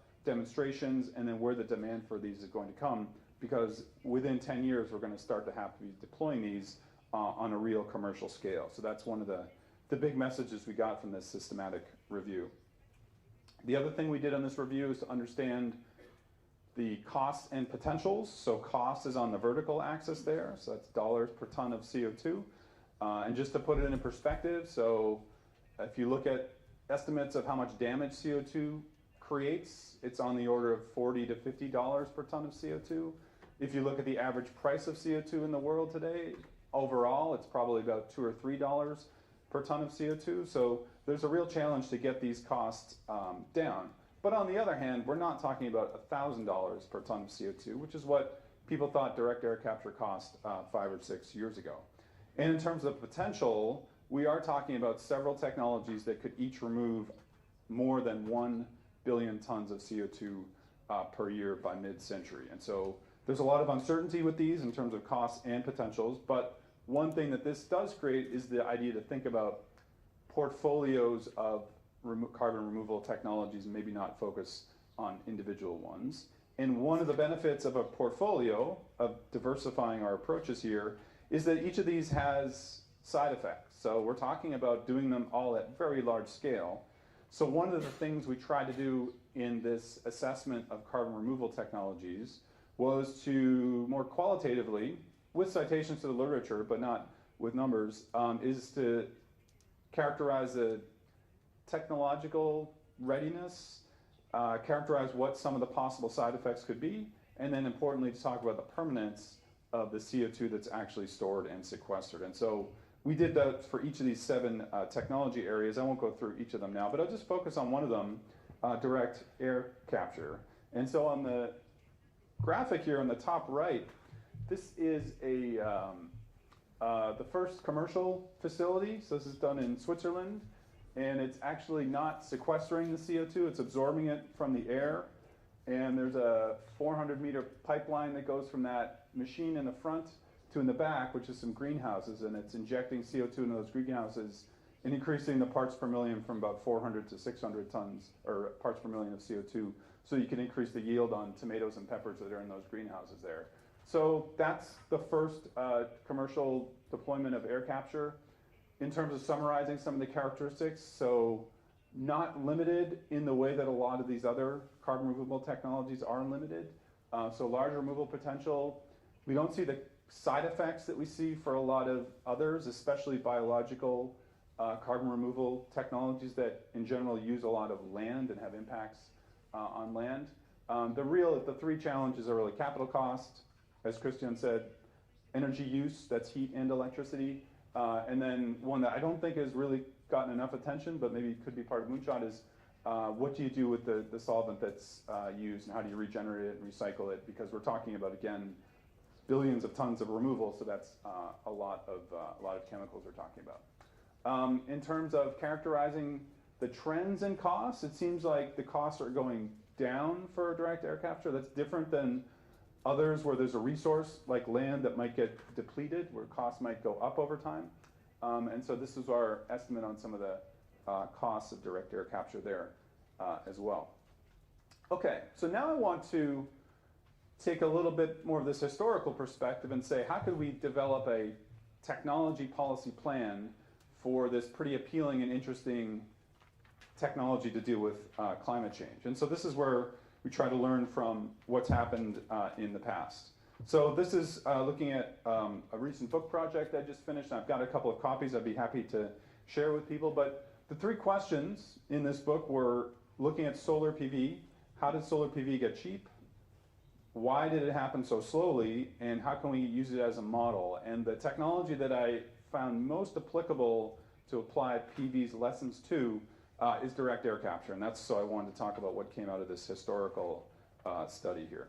So first of all, the first number to think about is the cost reductions that we've seen in solar PV. So it's a factor of 10,000 from the first commercial solar installation, which was on a US satellite in 1958, to these power purchase agreements that we've talked about a little bit this morning as well. We're talking about $20 per megawatt hour. So that's a factor of 10,000 there. So you need a log scale to put that in perspective, but when you fit these data points on the log scale of dollars per megawatt hour and look at it over time, one important message is that there were no breakthroughs. So there were important developments along the way, but it's a steady progression of improvements, some of which were technical, some of which had to do with efficiency, some of which had to do with manufacturing, some of them had to do with applications along the way. I guess Japan played a couple of, three important roles. One was the oil crisis in the 1970s with the R&D project of Project Sunshine, a really good important precursor to the Moonshot program. Really developed a lot of scientific expertise, understanding these materials, especially thin films came out of that approach. So it gave a lot of absorptive capacity, a lot of intellectual capacity in Japan, and especially Japanese companies, because the second thing that was important with Japan was targeting niche markets.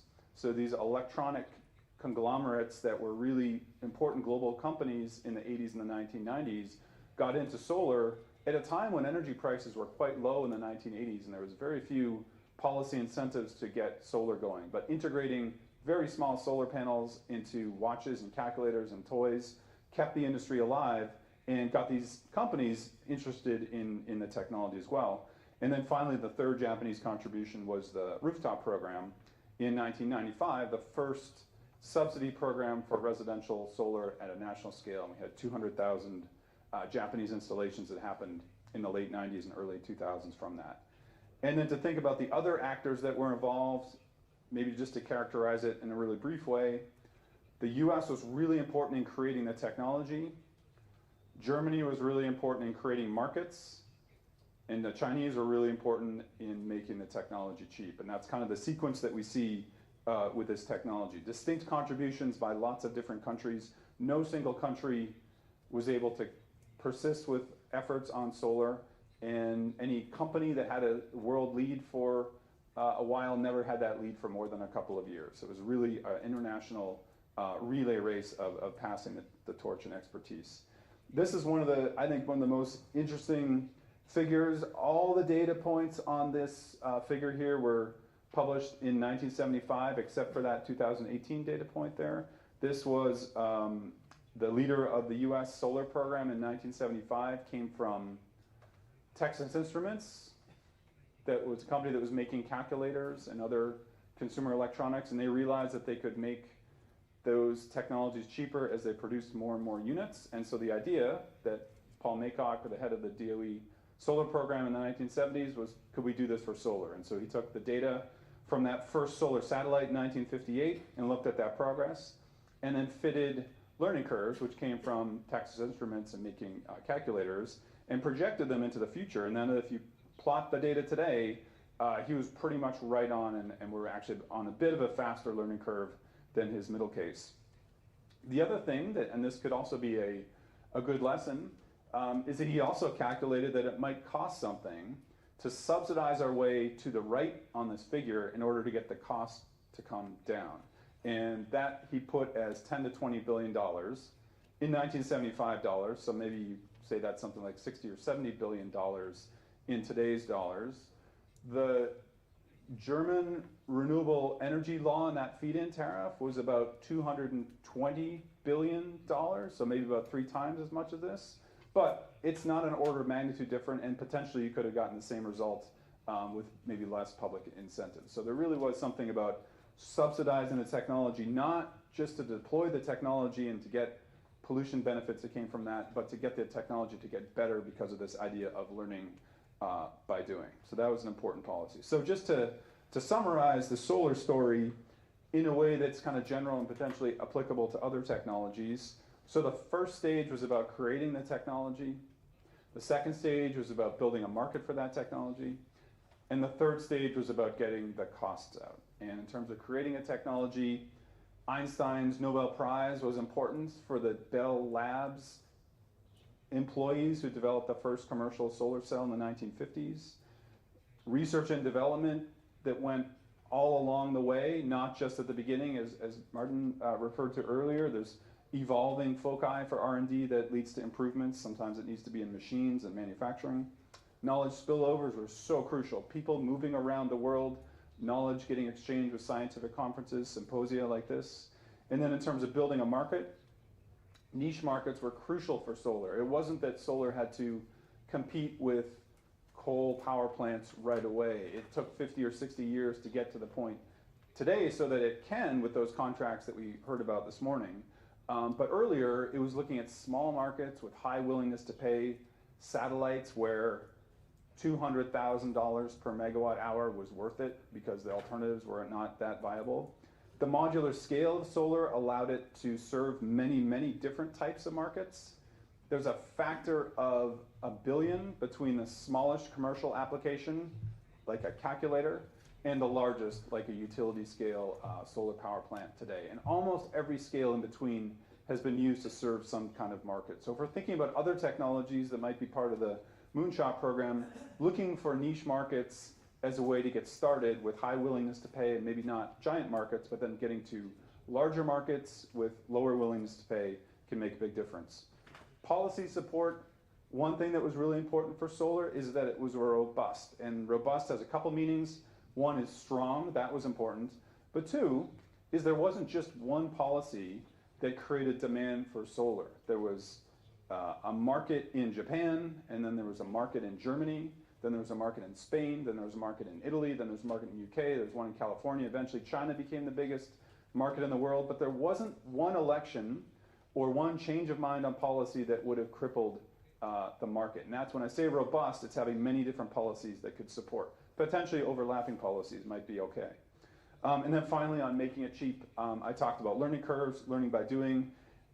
Going into the data on looking at some of the founders, especially of the Chinese solar companies in the early 2000s, there was this idea of making one line at a time, to doing something differently on the next line, and making the third line bigger but better. And so this idea of learning what worked and what didn't work before and then improving it. And that's another benefit of solar. And if you compare it, I like to make the comparison to nuclear power, where I'm pretty sure we haven't built more than 1,000 nuclear reactors in the history of nuclear power. But we've built 2 billion solar panels in about the same period. And so that's 1 million more chances to improve the process, to get the costs out, to make changes to the technology. And so that idea of iteration really makes a difference. And then this other issue of system integration, that's another advantage of solar. So we talked about, and NREL's big effort now is doing grid integration and thinking about these really highly distributed energy systems, and solar contributes to that. But that really hasn't been a big challenge for solar until, say, the last 10 years or so. It had 50 years to just work a niche market, work on its own, and not have to do system integration right away. But compare that to a large carbon capture and sequestration power plant, or a large bioenergy with carbon capture plant, or a large advanced nuclear power plant. All the system integration has to happen with that first plant, and that can be a really challenging way for things to go wrong. And so that was another benefit that solar had. Okay, so thinking of it as a model, one thing that the first message I would say is that what worked for solar won't work for everything. And so one way to think about it is that we've got maybe 4 different types of technologies to remove CO2 from the atmosphere. So the first type does look like solar. There's a technology component with science. There's this idea of iteration that I just emphasized. There's this possibility of disruptive innovation, and that sometimes, for me, that word means you compromise on attributes that consumers don't care that much about in order to get a benefit in some other attribute. And often that benefit attribute is cost or convenience or something like that. And solar used that in a big way, and it does seem like direct air capture could as well. But type 2 technologies need other models. So if we're thinking about trying to sequester carbon in soils or in trees, those have very large potentials from our meta-analysis of all those studies. They also are potentially very low cost. And so there it's more things about information, transaction costs, thinking about impacts on the land, many, many more decision makers, maybe in the order of billions of farmers that might be involved in this. So it looks something like our efforts in the 50s and 60s to improve agricultural yields by the Green Revolution. So that's the type of model we might use for soil carbon sequestration and forests. Third, then there's this large system integration type of technologies that I mentioned before, and there solar doesn't have a lot to say either, and there we probably better to learn from how we've done a really good job at scaling up and optimizing chemical plants and refineries and industrial facilities like that. And then finally, not to be overlooked, even though we're talking about environment or climate relevant technologies, general purpose technologies have been crucial to technological innovation in the past. And here for carbon removal, we might be thinking about some of the things we've talked about in the last couple days. Artificial intelligence, synthetic biology, things where there are technologies that support other technologies. And we've done that before. Microprocessors, the internet before that, railroads and electricity and basic infrastructure technologies are ones to think about as well. So I think we need all of these models, but the solar one does work for some of these technologies that fit in type 1, and I think direct air capture looks like a technology type 1 type. So the last part I just talked about is the speed issue. And so if we look at adoption of solar, we're now talking about large countries with several % of their electricity coming from solar. And if I updated this through 2019, we'd have Germany getting close to 10%, and Japan with a couple more %, and a world number that's between 2 and 3%. So these are non-negligible numbers. 10 years ago, you could round them to 0 and just say, yeah, it doesn't make any difference. So that looks pretty good, what we've done in 10 years. But as you may guess from my perspective, it actually really should look like this. So the first commercial application of solar was in 1958, and we're only 60 years later starting to get real adoption in a way that's important for energy supply. And so that's the challenge, is how do we speed it up? And so I've applied this, and I've presented this work to the direct air capture companies, and they don't really like this picture, but it's just provocative at least. So if we take this timeline for solar PV and say, let's do something like that for direct air capture, we'll take that first Swiss installation from 2 years ago and just apply the same timeline. And so they're low cost by 2076 and widespread adoption by the end of the century. And that is not aligned with anything that looks like the Paris Agreement, which is what these curves are meant to do. And so we need to do something a lot faster. So we need to have low cost direct air capture by 2030 and then widespread adoption by 2050 and 2060. So some of the Moonshot goals, when I was looking at the diagram on the plane over here, was thinking maybe some of those we actually need to move up by 5 or 10 years if we're going to be relevant for 1.5 or 2 degrees. So that's a challenge, is how do we speed up this process and quantitatively something like a factor of 4 faster than how PV developed. So just some of the ways we might think about doing that. This is a scenario which initially was proposed by one of the direct air capture companies, saying that they would be able to remove 1% of the world's emissions by 2025. Remember, the goal for 2 degrees is something like 25% of the world's current emissions. So this was on the way to that, but pretty modest. And so I just compared that to the scale-ups of the largest solar PV companies in terms of growing their manufacturing output, from Japan with Sharp, from Germany with Q-Cells, and then from China with Suntech and Jinko. And the direct air capture scale-up is faster than those, like on maybe twice as fast, but it's not an order of magnitude faster. So again, there is something to learn from the scale-up of these other technologies. And so finally, I'll just put this as my last slide. If we're thinking about accelerating this solar PV model and then applying it to other technologies, and maybe direct air capture is probably a really important candidate for that, I would think of 3 basic ways to accelerate the technological innovation model that we've seen with solar. One is on technology push, the second is on flows of knowledge, and the third is on demand pull. So on technology push, this is Moonshot, so continuous R&D. It's not just at the very beginning, it's all the way along and evolving the foci and bringing in different partners, all the things that Martin was talking about with NREL doing today. Second, really important, is having access to a trained workforce. So one of the most important things that big effort on R&D in the US in the 1970s did is it pulled people from other industries into solar and brought their expertise, their talent, but also what they learned in making calculators and things like that. So that's a big part of it, is the human element.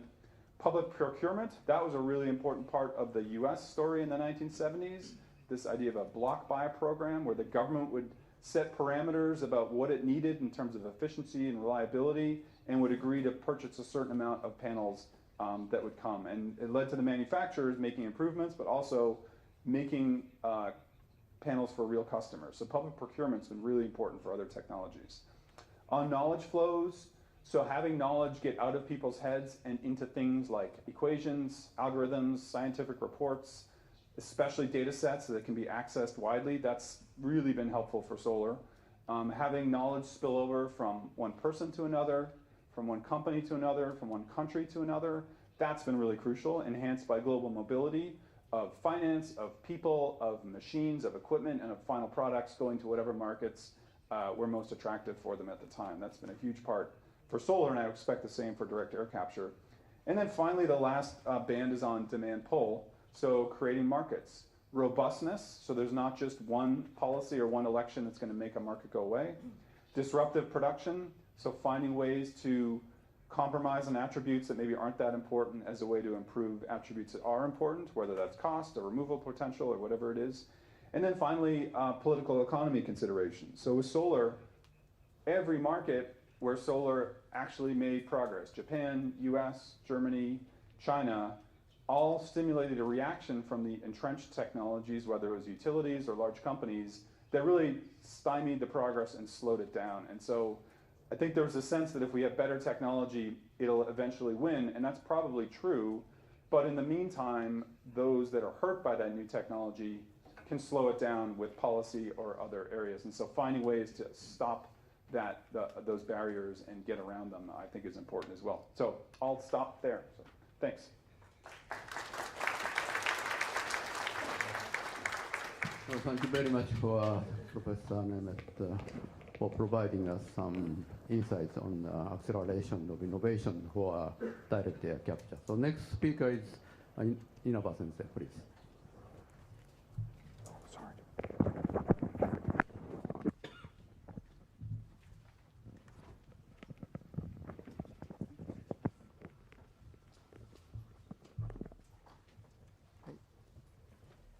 So this is okay. So good morning, everybody. My name is Atsushi INABA. I would like to talk about how to evaluate the technologies. That is my presentation title. But before my presentation, let me introduce me by myself. That is oh, no, here. So my name is Atsushi Inaba, and after I got a PhD, doctor degree at Tokyo University, I used to develop the coal utilization technology under the Sunshine Project. So Nemet-san said, Sunshine Project as a precursor of the solar PV, Nemet-san introduced the Sunshine Project, but I developed the coal utilization technology to save the energy crisis in Japan. So that is my history. And then, I started the study of the evaluation of the CO2, okay, mitigation technologies because of the global warming. So Meti said, why do you still developing the coal utilization technology?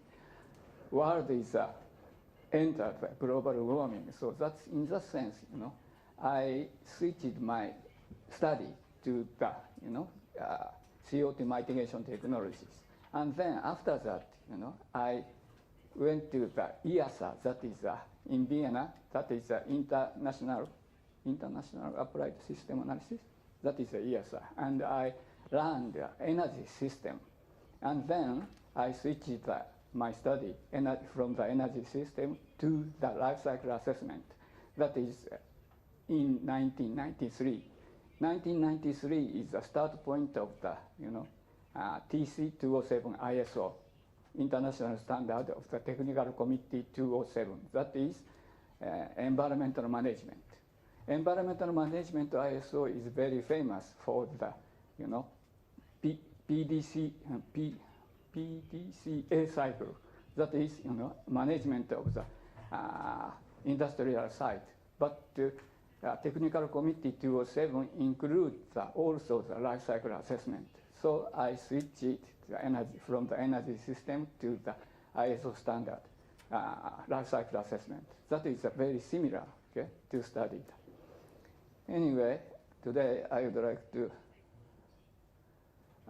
give you the two messages. One is, what kind of the methodology we need to evaluate the CO2 removal technologies. That is one message. And second message is, I would like to give you the conceptual pathway to realize the cool earth and clean earth technologies.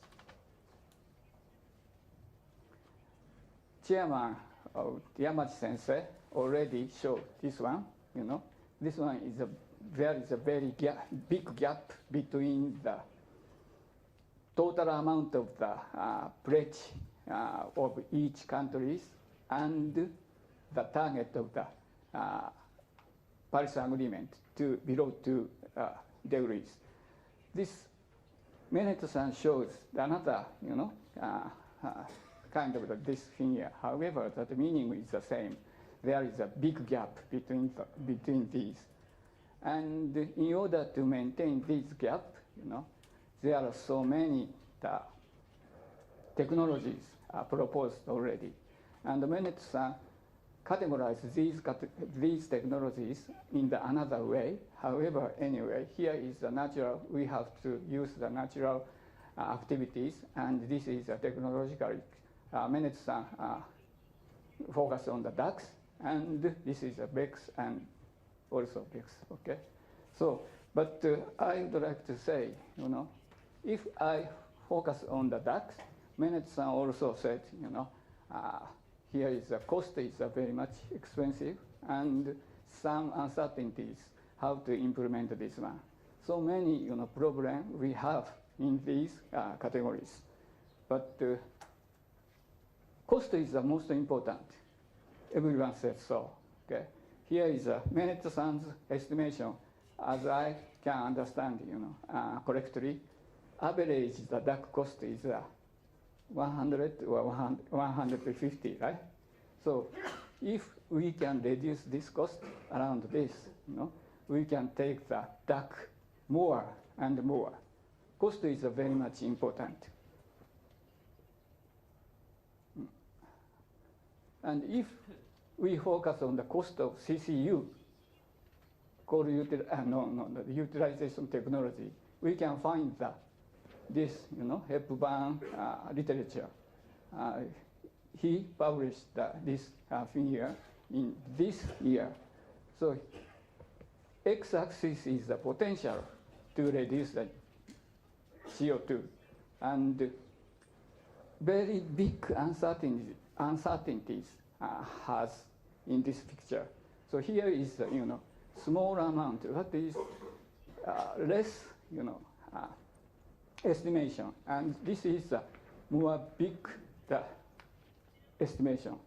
So if we look at these figures, as we showed the gaps of this 13 gigaton CO2 we reduced, okay? And here is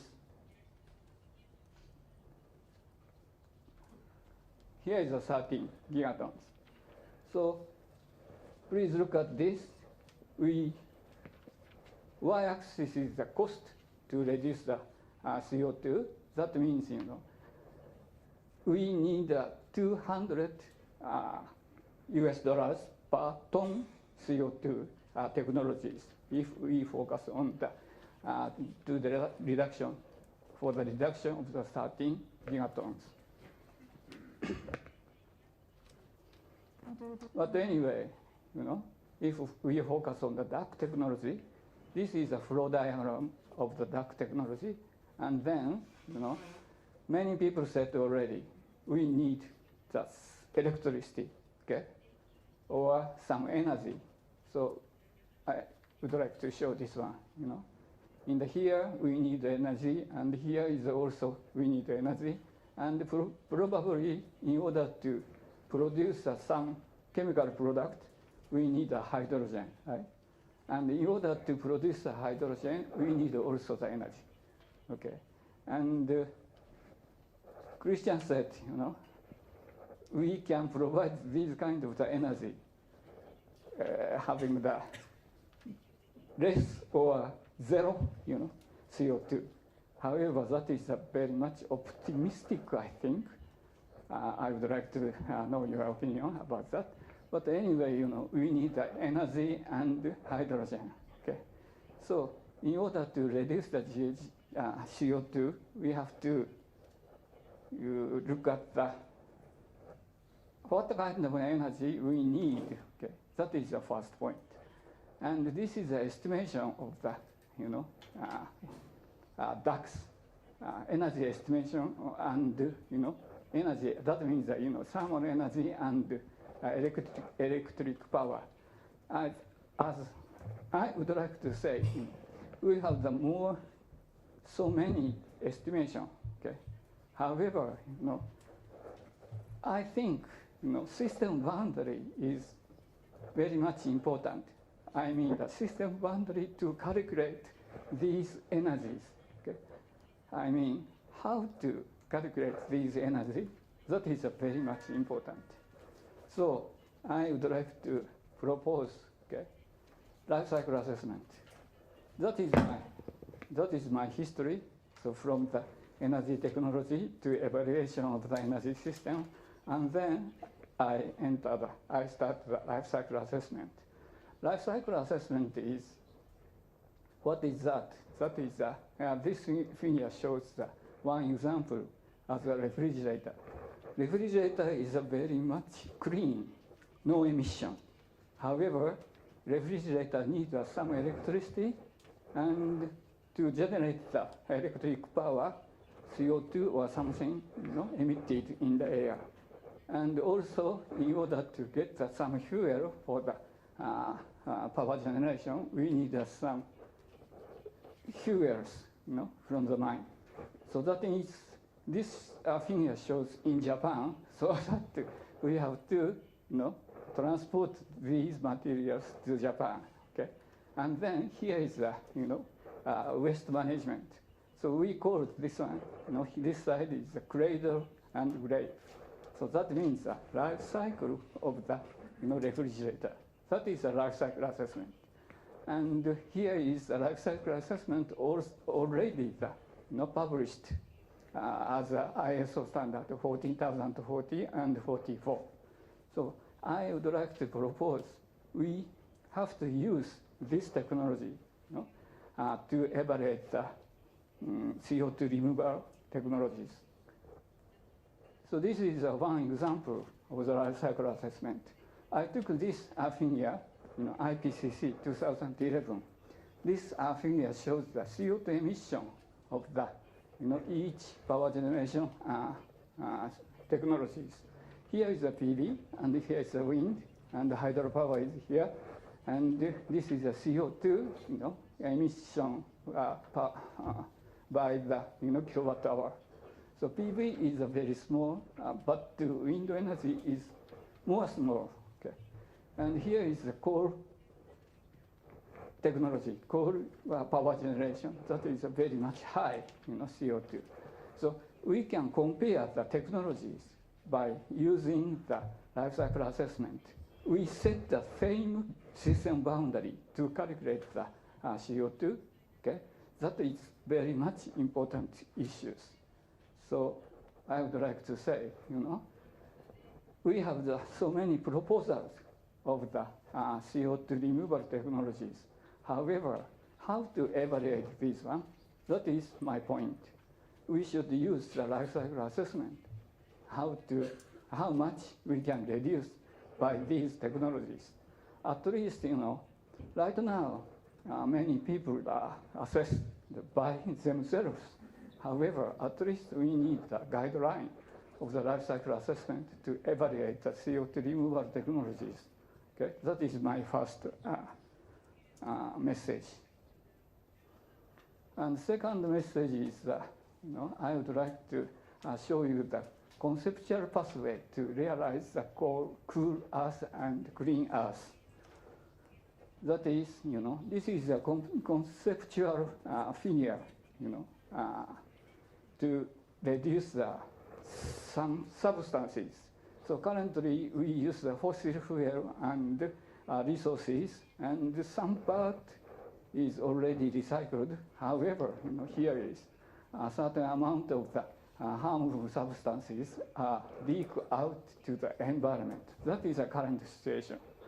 So in that sense, we have to, take out the substances from the environment to our society. That is a conceptual, picture. And if we focus on the CO2, okay, currently we cannot recycle. Okay, some parts we can recycle. However, almost, CO2 from the fossil fuel to the environment. And many people in this morning said, we need this kind of circulation. That is direct air capture or CCU and CCS. So that is a conceptual, pathway to realize, this CO2 removal technologies. But, as I mentioned already, we need some energy, okay, in order to realize this one. So we have to calculate how much energy we need and what is the source of the energy. So source is solar, or source of the energy is hydropower or something. So include such kind of the technologies.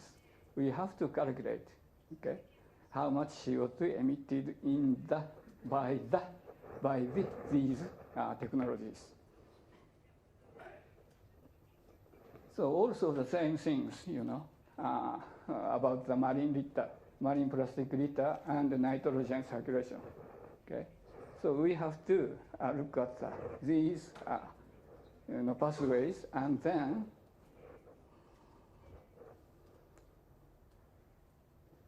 we circulate this one. However, currently, in my opinion, we don't know the pathway, real pathway from the emission to the environment. So before the circulation, we clarified the pathways of the this kind of the system. And after that, I showed you, we have to recover these one to our society. So that is almost the same, conceptual picture we can use. As I mentioned before, where, that is a nitrogen circulation. However, where we have the nitrogen, okay, how much nitrogen we have in the atmosphere. So before the circulation system, we have to find the pathway, okay, of the nitrogen to the environmental system. And here is a marine litter of plastics. That is almost the same. We have to, some people said, we have the marine litter plastics, blah, blah, blah, blah, blah, blah. However, in my opinion, we have to clarify from where to the environment, we have the marine litter. That is my, announcement, my message. So here is a summary of my presentation. What is needed to evaluate the negative emission technologies? Okay, that means how much energy is required, what type of the energy we can use. But to include these kind of things, we have to develop the methodology by using the life cycle assessment. That is my first message. And the second message is, conceptual pathway for the realize of cool earth and clean earth. That is very much important. Okay? However, emission pathway of the GHG were clear, and before the realize the pathway of the technologies, we have to look at the pathway of the nitrogen and marine plastic must be identified. That is my second message. That's all my presentation. Thank you very much.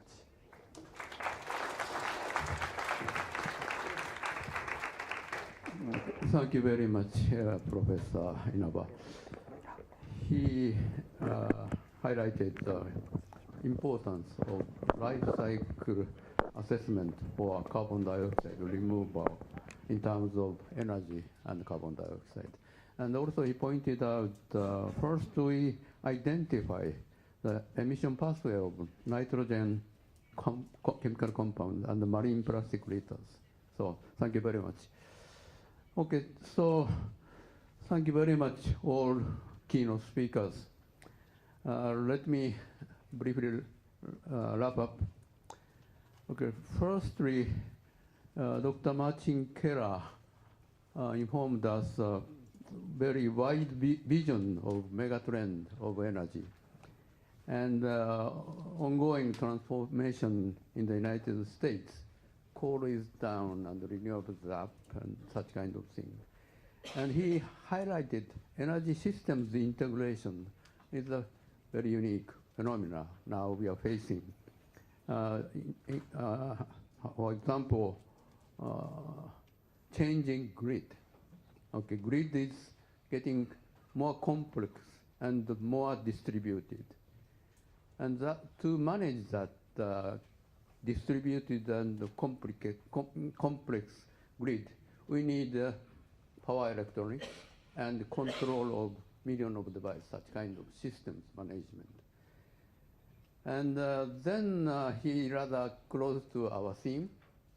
He said electrons to molecules, so making chemical materials, fuel synthesis, and carbon reduction and utilization, e-fuels or renewable methane, such kind of things.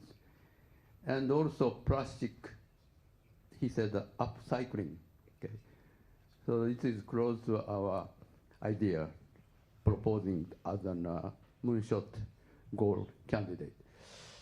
And then Dr. Christian Thiel, he, generally speaking, he provided us useful information about what is happening in EU, particularly very brand new European Green Deal information.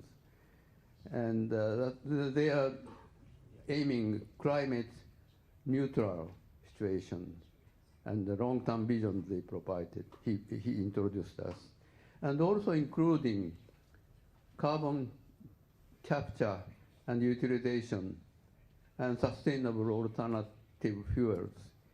And also more general, how to say, trend, the importance of digital transformations for clean and circular economy. And Professor Gregory Nemet, he focused on direct air capture and storage or utilizations. And he pointed out some reasons of optimism. I'm quite interested in that. And how does he take up on a case of the photovoltaics? What kind of innovation has been done, and what element is the driving force of the innovations? That is very important for direct air capture technologies. Thank you very much. And INABA sensei is just making his lecture. So that is my very, very brief summary of their presentations.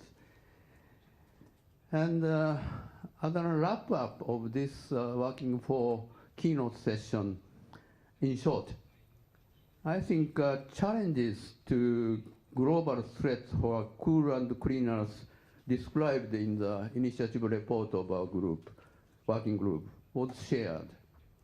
And the goals and targets of initiative report of working group 4 are supported in general. There is no any strong against opinions. But of course, there are many options to realize cool and clean Earth. Photovoltaics, many renewables, or demand-side options, or digital transformations. There are many, but we are focusing on sustainable circulation of resources. In that sense, I think it is supported. And more concrete technology development will be discussed in the afternoon session, I think. Okay, that is my wrap-up. Okay. So it's a bit the time ahead, but I think, and I must say, apologies. In the beginning of this session, I briefly touched upon. I should have leave now because of my very important duty as Director General of RITE. This afternoon, official annual symposium of RITE is scheduled, and of which the date was decided before the date of Moonshot Symposium. I'm sorry for that.